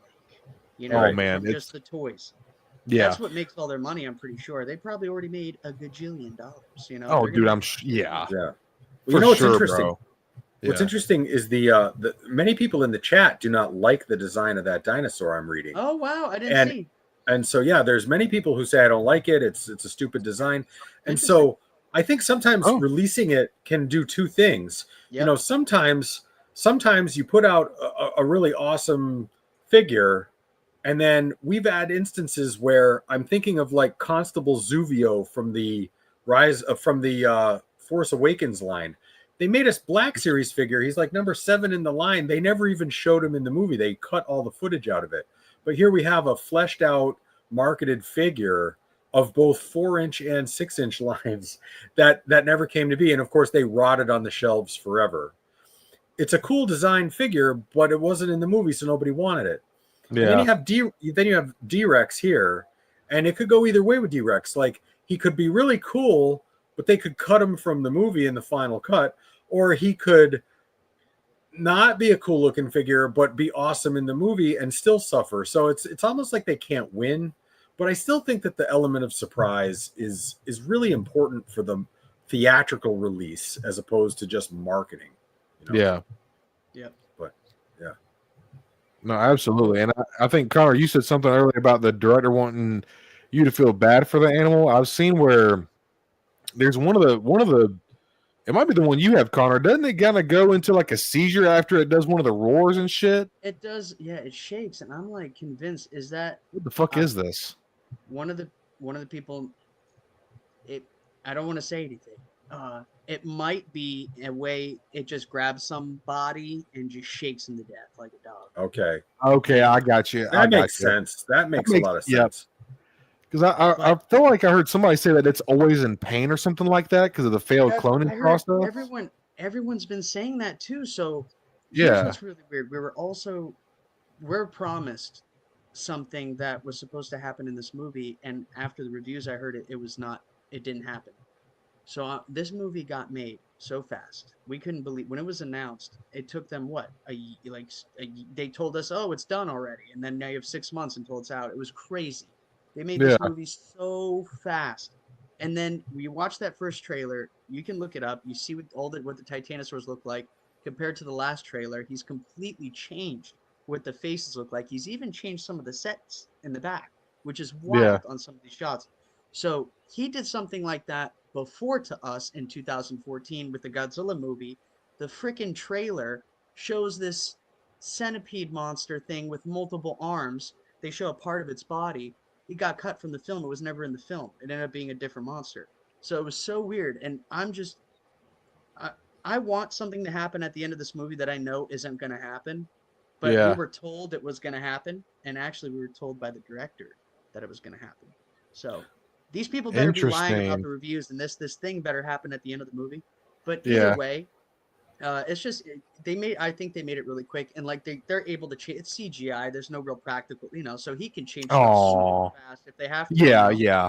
So I'm still super excited. I know this movie's gone through a little bit of change, but I know it's still going to be super fun. I'm excited. I know there's going to be more after too, but it's just stuff like that.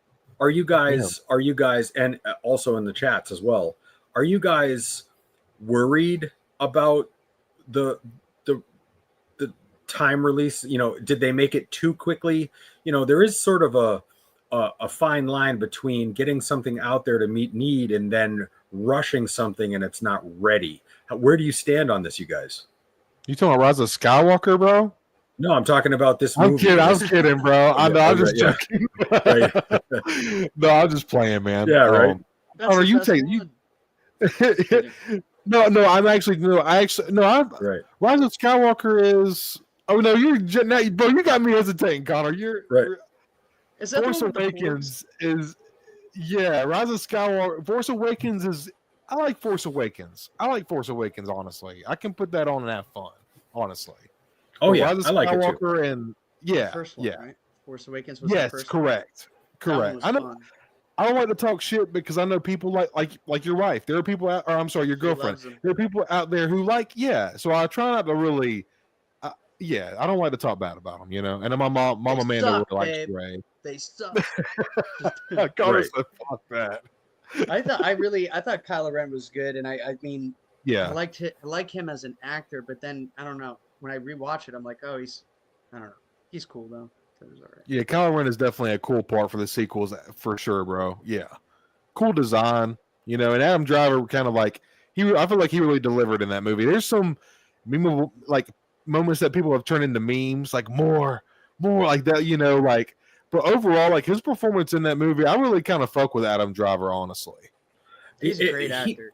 He was not the problem in the sequels. Kylo Ren was not the problem, in my opinion. But, But yeah, so are you? Oh, go ahead. Yeah, I'm sorry. Sorry. BB-8. Yeah. BB-8. Right. Exactly. Yeah. So you guys are kind of like R2. You guys are not worried about it sort of being perceived as rushed film? I thought Dominion, the last one, was so bad. I wanted to walk out of the theater, but we were with our friends and I couldn't do it. I couldn't leave them. It was that movie to Yeah. me was just a big, tremendous flop. When you have Owen Grady from the first movie as a raptor tree, he comes up and he grabs Dilophosaur by the neck. He's like, "Go on, get now, go on, get." It was like the craziest shit. I was like, "What am I? What is this?" It was. It Yeah. wasn't just that. It was a multitude of that. And then there's like the girl that's the key to everything. Couldn't take it anymore. That was in the I think she was in that one too. I thought it was really bad. I love there's a director's cut of that movie. It's so funny. In the beginning, it has the T-Rex with feathers a little bit, and the Giganosaurus exactly the same with crocodile scoots, and they're fighting each other. They didn't even live in the same places. You know, it was just so funny. They really that movie was like, and there's a movie that you guys have to see. It was on Netflix. It's called The Bubble, and it's a comedy with a ton of famous actors, and they're making fun of the making of Jurassic World Dominion because that movie got made during COVID, and it was like this nightmare for them. So Yeah. I get why it was bad. You know, they had a lot of issues. Like the locust thing, what the hell was that about? Locusts in a Jurassic Park movie? It was ridiculous. Yeah. But this one, I love Gareth Edwards. I have his first movie. I loved it. It was called Monsters. It was like an independent film. It was fun. Cool. Then he did Godzilla, the 2014, a huge, just open up the world for the Godzilla verse. That movie was so good. Yeah. It's not the best, but I loved it. And then I have total faith that this one's going to be good. The CG looks pretty good. I think it looks good. It's ILM who did it, and they did the CG, believe it or not, I think for the first JP movie, which is crazy. All the way back in before it was a thing. You know, they were like the first ones to do it, so it's kind of cool. I'm excited. I'm so excited for it. I'm also excited for Primitive War too. But so we got you've been talking a lot. You kind of got me a little hyped about that, and I finally seen. I think you sent me the trailer, or I saw it somewhere, and it actually looks pretty fucking intense, man. It looks like it's like, because dude, honestly, Jurassic Park is on the verge of horror movie. You know, especially as a kid. You know, like it can get really hairy sometimes. You know, especially in Lost World really used to get me as a kid, bro. And then when Robert Muldoon in the first one, like when he's in the bushes. And, clever girl. I like your knife. I love your reviews, Connor. It's always so funny when you pull her out and open, you know. But yeah, man, it's just like Jurassic Park is like on that verge of like really cool like nature, because nature is kind of scary, man. Like she's very brutally cruel, like beautifully cruel in a way. Like you can see the most beautiful things on a hike or in nature, and you can see the most like you can see a beautiful sun and a rainbow underneath the waterfall, or like above the waterfall, or you can see like a torn up deer carcass with like marring all over its bones and like sinew all straight. Like you can see some crazy beautiful shit and some crazy intense shit in nature, you know. And I feel like that's why I've always liked with Jurassic Park for some reason. I feel like, you know, and it's obviously we all know like the frog DNA thing in Jurassic Park is this is not what dinosaurs look like. It's just for the movies and to make it scary. But man, like Spielberg didn't even know. I don't even think he realized quite what he was creating, because I don't realize Dr. Grant's character was based on an actual paleontologist that Steven Spielberg worked very closely with. He passed away. Jack Horner? Yeah, I think yes. Yes, that of course you know. Of duh. Yeah, I'm pretty sure that was him. Let me make sure. I'm pretty sure that's his name, bro. I could be wrong. He died sometime in the early 2000s, I believe, because he worked very close to American paleontologist. Jack Warner. Yeah, dude. He was actually, Dr. Grant was based off of him, like a real life person. You know, this dude was like a real life Dr. Grant. Sadly not with us anymore, but like he heavily inspired Dr. Grant. Like I said, man, like Jurassic Park, like Hyper, you were saying earlier, the 90s were some of your favorite ones. Like you watched that first one and were hooked. And obviously me and Connor are very close to the same age, so we have that generational connection and bond to it as well, you know. But man, I'm practical effects. How do you feel about practical effects? And like Hyper, do you ever see Aliens? Of course, do you remember the second one? Of course. Like, practical effects make everything to me look real, and if I see that, like it looks fucking real to me, like a real creature. Yep. And in Jurassic Park, I understand the CGI. I saw this whole documentary about it. I didn't even care because that's not even I'm not interested in that. The animatronic that they made that's moving around and breathing, the nostrils are moving and its eyes has nictitating membranes going over. Its pupils are dilating on this fucking T-Rex. It looks so real.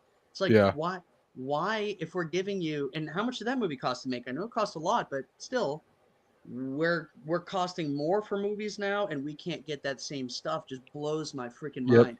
It really makes me upset. Like with the last one, Dominion, we had like I think like 3 animatronics, just very few. And with the Giganotosaurus, I think it was just his neck and head, but I was still surprised to see it. And when you see it, you can always see it. Your eyes lock onto that. You see how the light hits it, the contours of the scales, or the faces of whatever the creature it is. It looks real to you, you know, even if it's something as weird as an alien, like from Aliens, a xenomorph that isn't something you'd ever see in reality. That still Mhm. looks pretty freaking real when you have that dome head raised Oh, up. yeah. It's like Yeah, dude. like, you can't recreate that with CGI. You No. can't. So it's really, I'm gonna love this movie, but I also it's kind of weird that you can't outdo the old ones. Right. Weird. I agree. Practical effects are superior in almost every case. And I understand that they're now supposedly prohibitively expensive, but there's nothing that is really ever going to take the place of practical effects. You're right. The way the light bounces off of it, the physics of blood spatter, the weight and gravity that a real prop provides a scene is superior to any sort of green screen.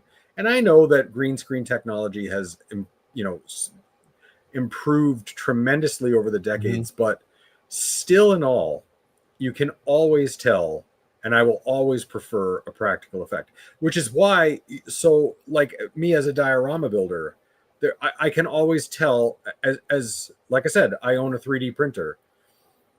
3D printers are flawless. After you, it might take you 3 or 4 prints to get something flawless, but you press a button and you make something, and that's fine and well and good, and that has its place. But there's something so satisfyingly real about when you see the imperfections of something. So when you're holding something in your hand and it was handcrafted by someone, there's an expectation that there's going to be an imperfection or a flaw that somehow enhances it, doesn't detract from it. Mhm. Because our eye perceives perfection almost as wrong, right? Like, so, you know, a practical effect is going to have its flaws, but yet somehow it's just like a child with a puppet. You know, my kids used to go to the library and we used to go to these puppet shows, and it was like a sock puppet on this like old lady's hand, but it was magical and real and interesting, and they interacted with those puppets. And then, you know, they would do it on the computer and it would be the same, you know, like computer puppets or something, and you're like, they had no connection to it whatsoever. And I think that's what you're talking about, is there's a greater connection when there's something real and visceral that you can interact with and that the actors are interacting with, and it just comes across as so much more authentic on the screen. You know? Absolutely. Yeah. Yeah, I think you guys just, you know, y'all are hitting the nail on the head. The practical effects is, even in Star Wars, man, like Yoda. Yoda was a puppet, man, you know, and a lot of the, you just can't beat practical effects. The actors have something to actually look at and engage and interact with. And even if you look, man, the Raptors in JP 1 through 3 are just, you know, they're, you know, unparalleled to the ones that you like Blue and Delta, like all the CGI stuff in Jurassic World, like the old school 1 through 3, 93 to 03, like 1 through 3 JP is just those Raptors that like, yeah, y'all just said it best, man. The practical effects is absolutely the way to go. The imperfections, Hyper, you just absolutely spitting, dude. I agree with it wholeheartedly. My gauge with it is like if it had, like, looks visceral, it has to look real to me. It has to be a practical effect. Exactly. Yep. Exactly. I think that's the whole idea behind why Attack of the Clones was sort of looked at askance, because they computer generated the clone troopers and they just didn't look quite right to the eye, as opposed to the original trilogy stormtroopers who were armored extras. And you can talk to me all day long about, oh, well, it saved a lot of money. Well, that's true, but it didn't look right, you know, and aesthetically it fell short of the mark, the clones. Wasn't Yoda originally in one of the movies? Oh my god! And wasn't he a puppet? And then they switched him to CG later. Yes. The Phantom Menace. I re- Yes. Yep. That was crazy. The puppet in episode 1, in other words, like because he was younger, but like Yep. the puppet in episode 1 was not good. You probably remember what it looked like, Connor. It was rough, bro. Big old bug-eyed thinking crackhead. about the old one. Me and my girlfriend just watched it when Luke is with him lifting up the X-wing. He looked interesting. Yeah, So see, that was yeah. nice, but That's peak that's awesome. Yoda, bro. Yeah, that's my Yoda, bro. Yeah. The CGI, the Lucasfilm, and obviously as well, had a very heavy hand in the CGI. Worked very closely with Steven Spielberg. Obviously, also special effects like throughout Indiana Jones. Like, I remember seeing the picture of it was, I think it was George Lucas, Steven Spielberg, and fucking Kathleen Kennedy sitting under a tent on the set of Indiana Jones, or I don't know if it was Temple of Doom or which one it was, but I was just like, wow. I kind of got a little bit of respect for Kathleen Kennedy because she really has been in the business, and she has been around some big names and people. Like, obviously, he has gotten to this point. Of Jurassic Park. I did not know that. Well, for Jurassic Park, bro, that makes so much sense now. Yeah, you're probably right, bro.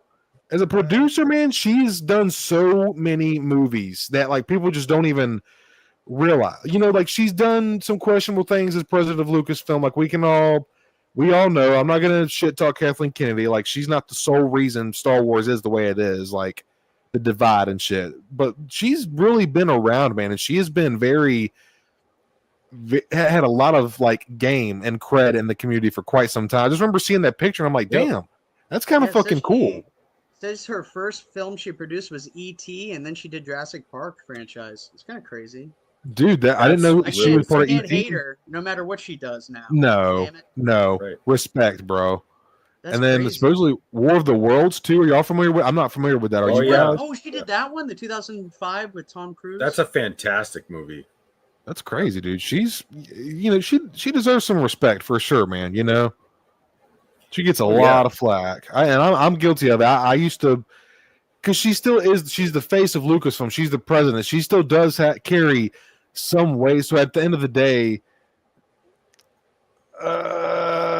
which one? What does that mean? Which one is the? I always get confused with the fucking little. Does that mean Kathleen Kennedy? Howard, are you saying Kathleen Kennedy is better than Lucas? Because I know you're waffling right now, bro. I know you're full of shit.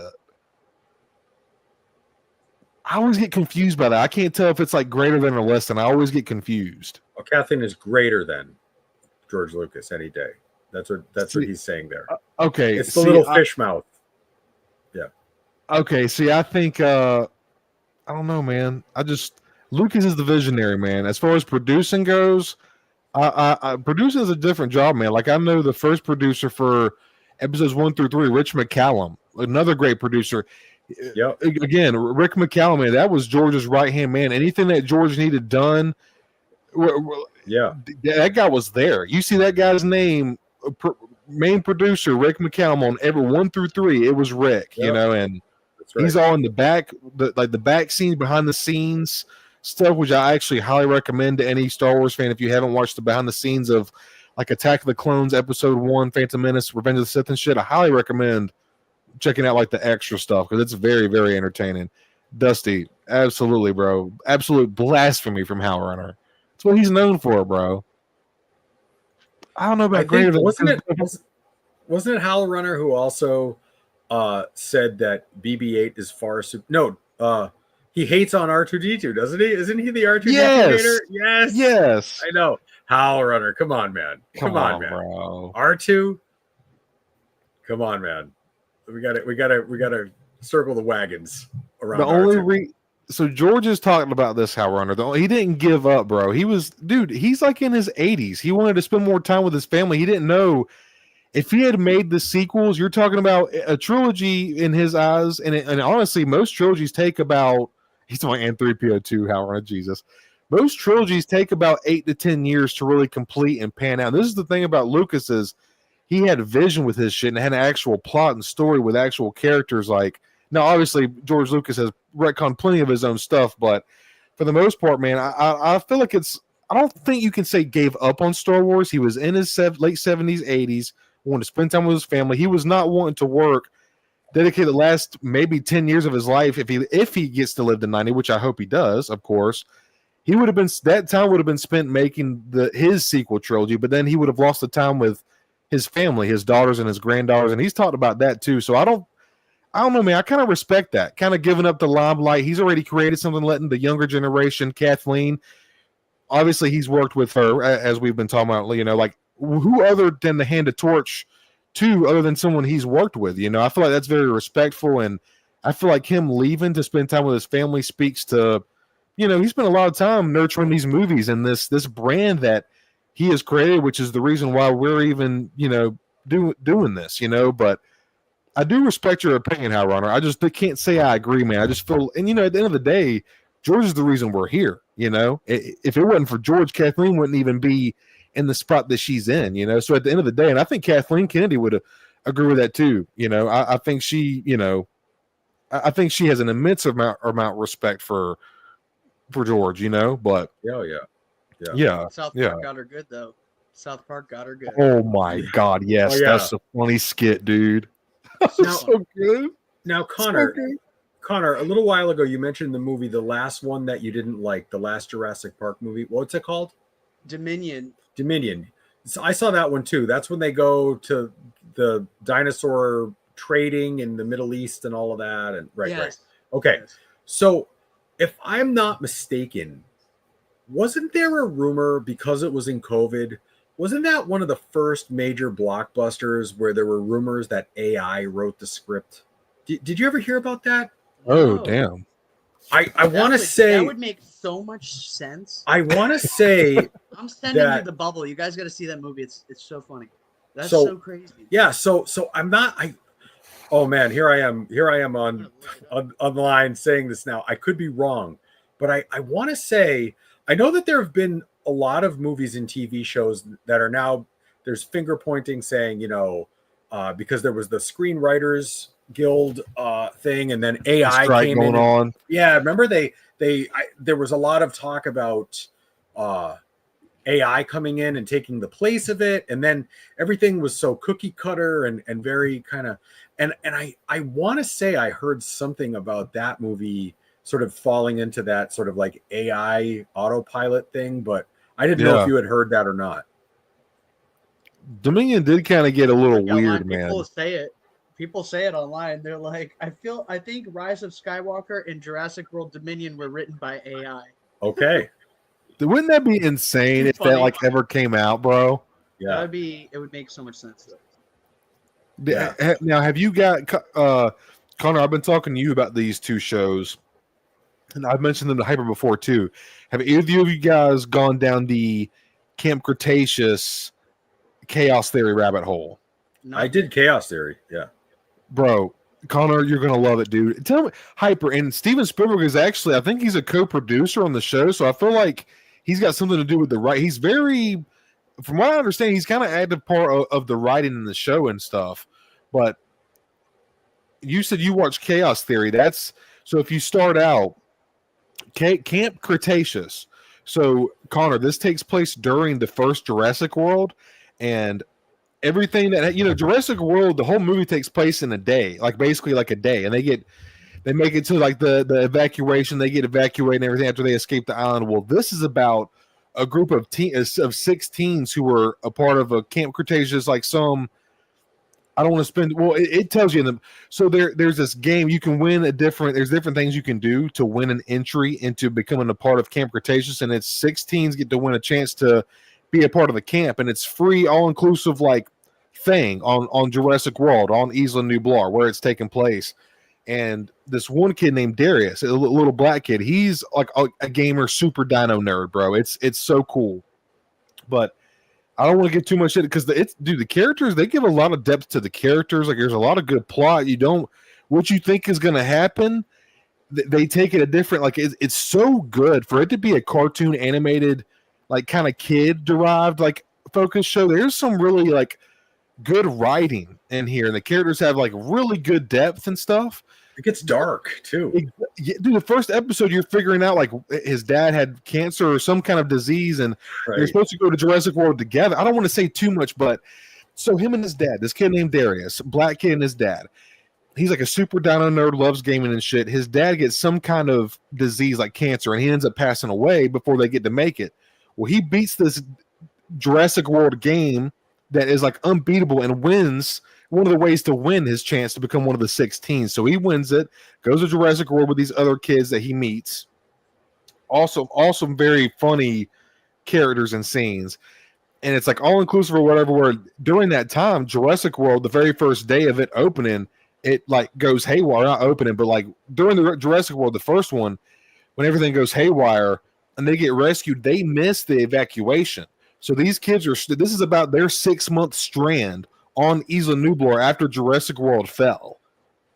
It's so good, bro, and they're younger. So then I won't tell you too much of the season because, bro, I promise you, once you start one, they're like 20-minute episodes. You'll be like, dude, you will, Connor, I promise you, bro, you are going to be ready to watch the next one. That is, they leave off on these amazing cliffhangers. The writing is so good. Cannot speak enough to the writing, man. Like the way it leaves off, you're like, okay, one more. It's only 20 minutes. One more. It gets you in. Before you know it, you're 3-4 episodes in, bro. So then it's the second one. There's 5 seasons of Camp Cretaceous. The last 2 seasons, you can tell they were kind of running out of ideas, and it gets a little stale. Chaos Theory takes place a couple years later when they're older, and the gang is kind of like reunited back up. This takes place during like Dominion and Fallen Kingdom when the dinosaurs start raiding the world. And then the last season that just came out this year took place like they go to Milan where Chris Pratt is, or not Chris Pratt, but Owen Grady. Like you don't ever see Owen Grady in the show, but the black dude that he works with, not Omar, what's the black dude's name? The French dude. I forget his name, but the guy who trained the Raptors with Owen. Right. So he's in the show, and then you can hear him on the phone. He's like, he's talking to Owen. So like they allude to Owen and Claire in the show, and they're in Milan while the dinosaur trade is going down, the black market. Like, bro, it's so fucking good. It's so good. You would love it. And it is so many species. Stone, you got to pin Howlrunner's last comment. Do they die? You just said everything. He's like, just tell me, do they die? Every single one of them. No, I'm just kidding. But it's crazy because the new season kind of alludes. I don't want to say too much. I don't want to say too much. It's so good. It's so fucking good, man. Awesome. I want to read Dusty True. I see Cody. You need to watch 2005 War of the Worlds if you haven't already. Really good. Yeah, Dusty. Me and my wife have been watching more movies. Connor and Hyper were just telling me about some Kong movies I need to watch. So I think I'm gonna start catching up on some stuff. I'll try to remember to add that one to my list, man. That one is amazing. That's with Tom Cruise. That's a great one that Kathleen Kennedy was a part of too. That we were just talking about. Yeah. Yep. Nice.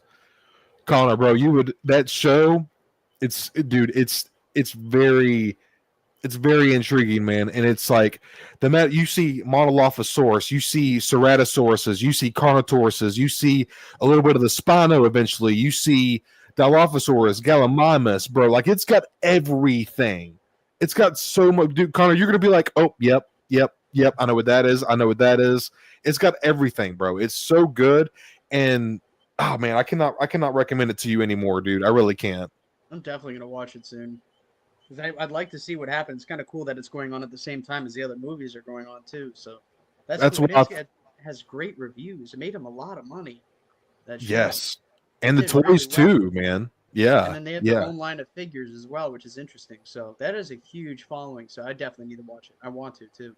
That's awesome. I think Cody just made a case to be a voice actor for season 3 of Chaos Theory. After that, I think we need to hire Cody, right? Absolutely, man. I would love to do something like that. I feel like that would be so much fun, man. You know, I feel like voice actors. I always talk about it. They don't get enough credit, man.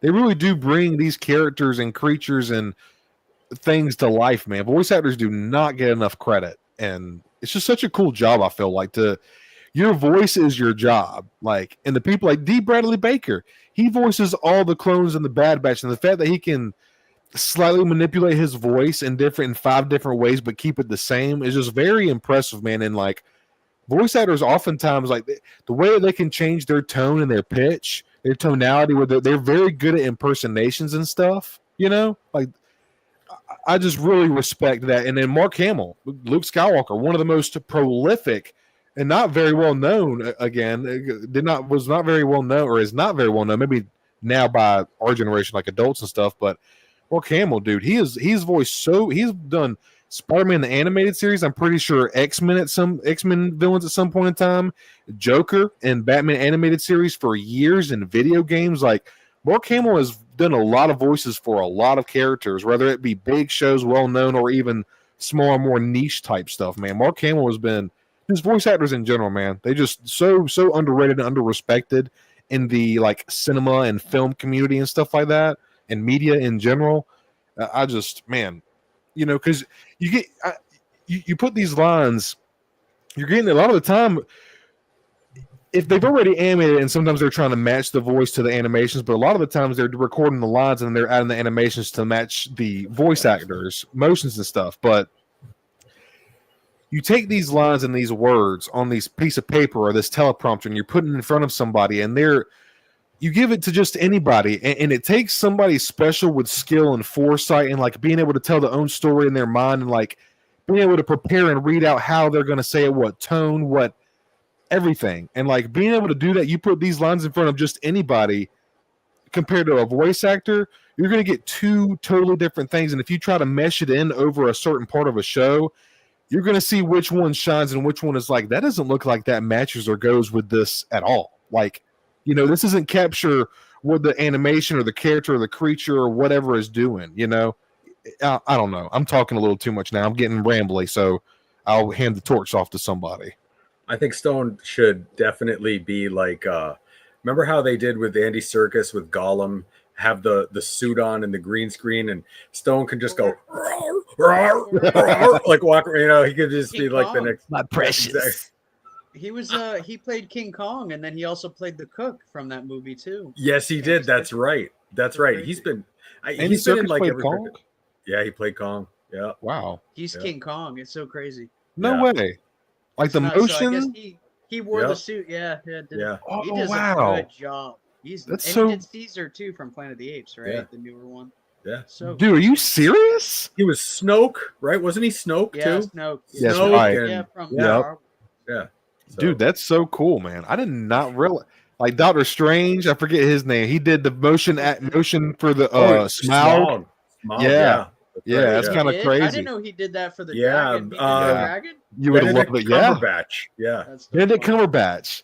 Connor, you'd love it, man. He is in it. I remember that. I remember seeing him. He's like suspended and he's like crawling. He's wearing the suit, right? Yes. Yes, Like exactly. the full blue or green suit or something like that. Is so cool. Yeah, Bro, Yeah, he was right. in it. And that's what I'm talking about, man. That's voice acting. And you're adding motion capture. Like same thing with Andy Serkis, man. Like it's just so impressive. I just love that. I have so much fucking respect and admiration for people that do that kind of shit, man. You know, Stone just needs to be the motion capture guy with like the Velociraptor head on in the studio, like for the next season. Right? I think Connor deserves that job, honestly. Maybe if I Connor. I'd be Connor. Can I join today, Exactly. bro? Exactly. But could you imagine that being your job? You know, I'm sure there would be things, you know, like any job that would get mundane and old real quick. But I just feel like, imagine that being an extra, like a part of a crew of some big movie, especially like something you're passionate, like a dinosaur movie or something like that, and being able to like help handle the props. And I feel like that would just be such a rad fucking experience, you know? I would steal so much stuff. Right, exactly. They're Connor gonna would have like anymore.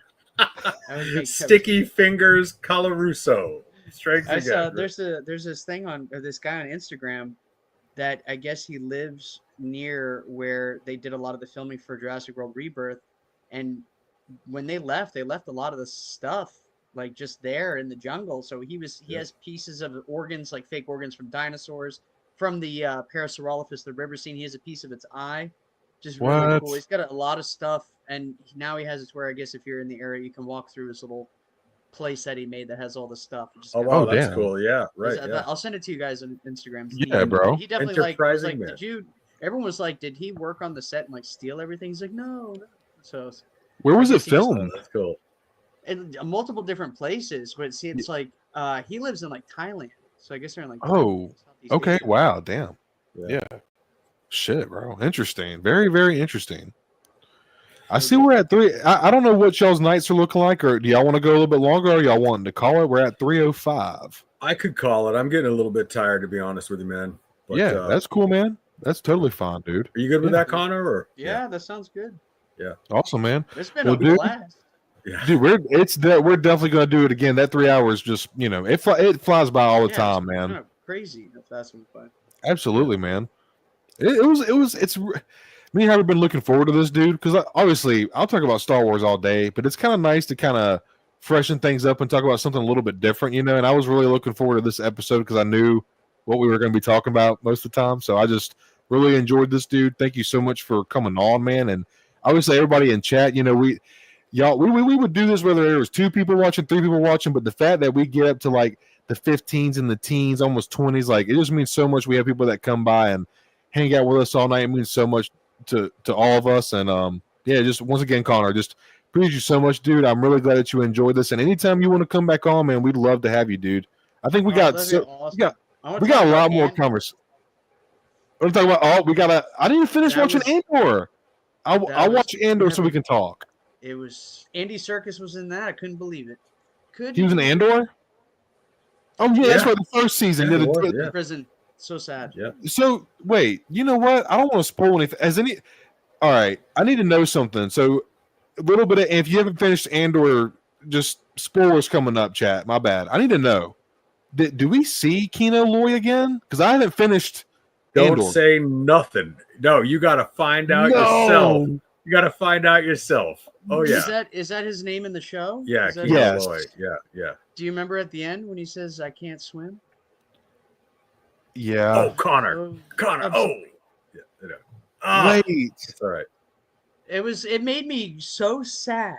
That show was so good. It makes you really care about these people. Like I haven't seen a show like that before. Yeah. And I never thought it would have been a Star Wars show that would have grabbed me in like that before. So, and I love Mandalorian like to death. So yeah, dude. I just thought it was great to see something like that. I want more. How did you feel about? Like I said, the first of the second season, for which the first season was like this too, but the second season was getting a little slow for me, and I am gonna finish it. I watch everything Star Wars, even if I only watch it once. But so you finished it. What's your favorite, season 1 or season 2? If you had to just pick one, I'm favoring season 1 at the moment myself, but I also haven't finished it, so I can't say. I liked 2 because it was just kind of wild how you're seeing how everything is progressing every couple of episodes, and then just what is happening towards the end. I'm not going to say anything. It's crazy. It's like all this stuff happens, and you're like, what? I didn't think it was going to happen. So it's crazy. I think I stopped what they went through to get those plans. I think I stopped watching at like the bad time. Like, I think I just need to keep powering through it because, like, I seen Saul. Yeah. What'd you say, bro? I couldn't watch season 1 in the beginning. I didn't like the first couple of episodes, and then we left it alone. And then I rewatched it, and it was awesome. So I don't know what was wrong with me, but it's great. Sometimes it's good to kind of like walk away and revisit it. But I felt that way about the first one too. Like the first three episodes didn't really feel like Star Wars to me. It was more like some futuristic apocalyptic Blade Runner shit. And I was like, where's my Star Wars aliens? It's like a bunch of humans and Imperials, dudes dressed in clothes. Very like, what different. Is this? Yeah. And then it started going on. They started kind of putting in a little bit of aliens here and there. And then the plot, the Aldani heist, that episode, I was on the edge of my seat when they were stealing all the Republic or the Imperial credits. I was like, yo, okay, this is like Imperial like political propaganda shit. We're getting like the rebels are actually kind of doing something a little naughty, and I fucking like it, dude. It's like, because Mon Mothma, she's always about doing things the right way, and these motherfuckers, they were like, nah, we about to turn their shit upside down, So good. But I need to we gotta finish up watching Andor so we can talk about that. We're definitely going to have Connor on again sometime in the future, man. Oh, that'd be so much fun, guys. Thank you so much. I'm so glad, dude. You're so welcome, dude. You got any final words, Connor, for everybody? I'm just so happy I never thought in a million years I would have came on here, just like from reviewing toys for fun, I would have gotten to meet such cool friends. So thank you guys so much for letting I really feel like we're all like really good friends. I love being in the chat, seeing on Instagram. It's so much fun. So I love that we is. all send each other stuff. We all help each other find stuff. It's really great. It's so It much fun. really So is. thank you guys so much for just being awesome people. All of you guys are great. I never met a better group of people yet. So this is awesome. Thank you guys so much. That We means a feel lot, the same man. way. Yeah. Absolutely.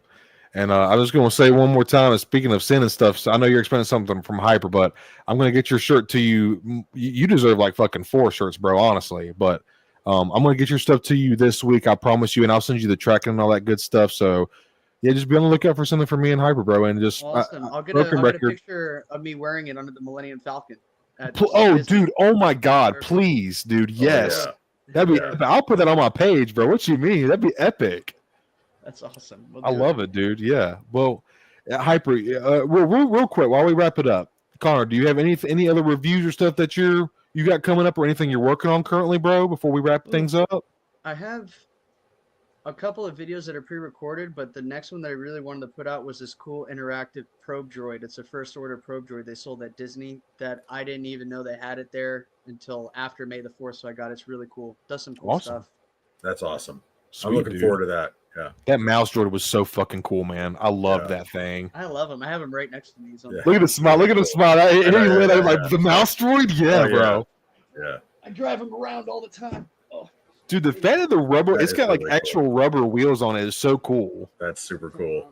That's huge, dude. Holy shit. I know. Yeah, man. Hyper, what you got going on, man? You working on anything, dude? Got any reviews So coming up? I have a huge next 2 weeks of so much to catch up on. So I've got finally the last element to the swamp is finally off of back order, and I received it, so I'm very excited about that. It's the water elements for the swamp. So we're going to wrap up the swamp diorama. I've got a new diorama in the works. I also have a series of restoration videos. If you remember, my buddy Dave sent me the Kenner Star Wars figures and the Kenner AT-AT, and I've got a lot of restoration work coming up and videos that are sent. So and also real quick, the first episode of Hyperized came out, featuring different Star Wars customizers and model makers and everything. I've got a lot of people interested in coming on. The first episode launched last week. It was with Timbo Toys. Nice, fun, interesting episode. Next week, they're going to release on Friday, and I've got Galactic Artisan Customs in episode 2. So that's all ready to go. I'm just going to launch it Friday. And then the third one and the fourth one are people who are in the Star Wars custom community and the sci-fi custom community, but you might not know of them. One of them is very well known. His name is Wentzilla, and Wentzilla is incredible customizer. And then I've got another one I'm going to keep as a surprise. But so those are fun. So those will be every Friday. I'll launch a new episode. And then finally, before I forget, all 3 of my sons, they are all about to deploy to dangerous parts of the world. If you follow the news, you might hear about some of these places that are going crazy right now. And my sons are going to be right there in it. So please, if you would just sort of keep them in your positive thoughts, that would be greatly appreciated. Absolutely. And my other son, it's his birthday today, and he just re-enlisted for another 3 years. Go, Joe, man. Good for you, kid. That's birthday, awesome. Joe. Yeah. Thank you very much. How long do they want to stay in for? Well, we'll find out. I think they're all lifers, to be honest with you. They love it. Oh, that's awesome. I wish I did it when I was young. I should have did it when I was 17, 18. I should have, because then you can retire in 20 years. It's such a great opportunity. It was a great thing. It was a great thing for me to do and great thing for them to do. You know, should everybody do it? No, but if you want to, and it is something that means something to you, then certainly, you know, and they all did it. And, but yeah, the world's a little bit of a squirrely place right now, you know. Yeah, and it is. Please let them know. I said thank you for your service. It's awesome. I will Absolutely. indeed. Thank you. Thank you very much. So that's it for me, guys. So. All right, man. Well, dude, this is just it's always a blast when we have guests on, man, and talking about something different. We've been wanting to have Connor on for quite some time, like I've already said, man, but with that being said, I'm gonna go ahead and take us out. And just once again, thank you all so very much for joining us tonight. It means so very much. Episode 20 is a wrap. Oh, real quick, before y'all know I always do this because it just means a lot to me. The fact that y'all give y'all's hard-earned money to us to do just talk, and it just means a lot to us. So I just like to go over everybody. We got Mama Mando, Troy with the super chats. We have Star Wars Collective, our good buddy Jacob as well. We have Marauder Magic as well.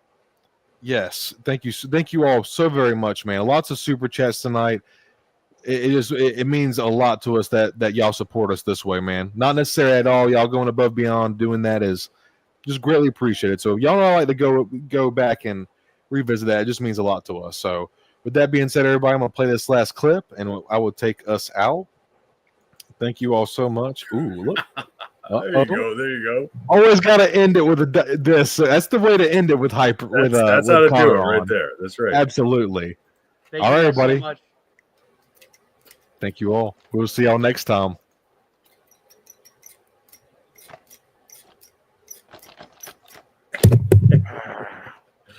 Turn on the sound. It's taking forever to play. There it is.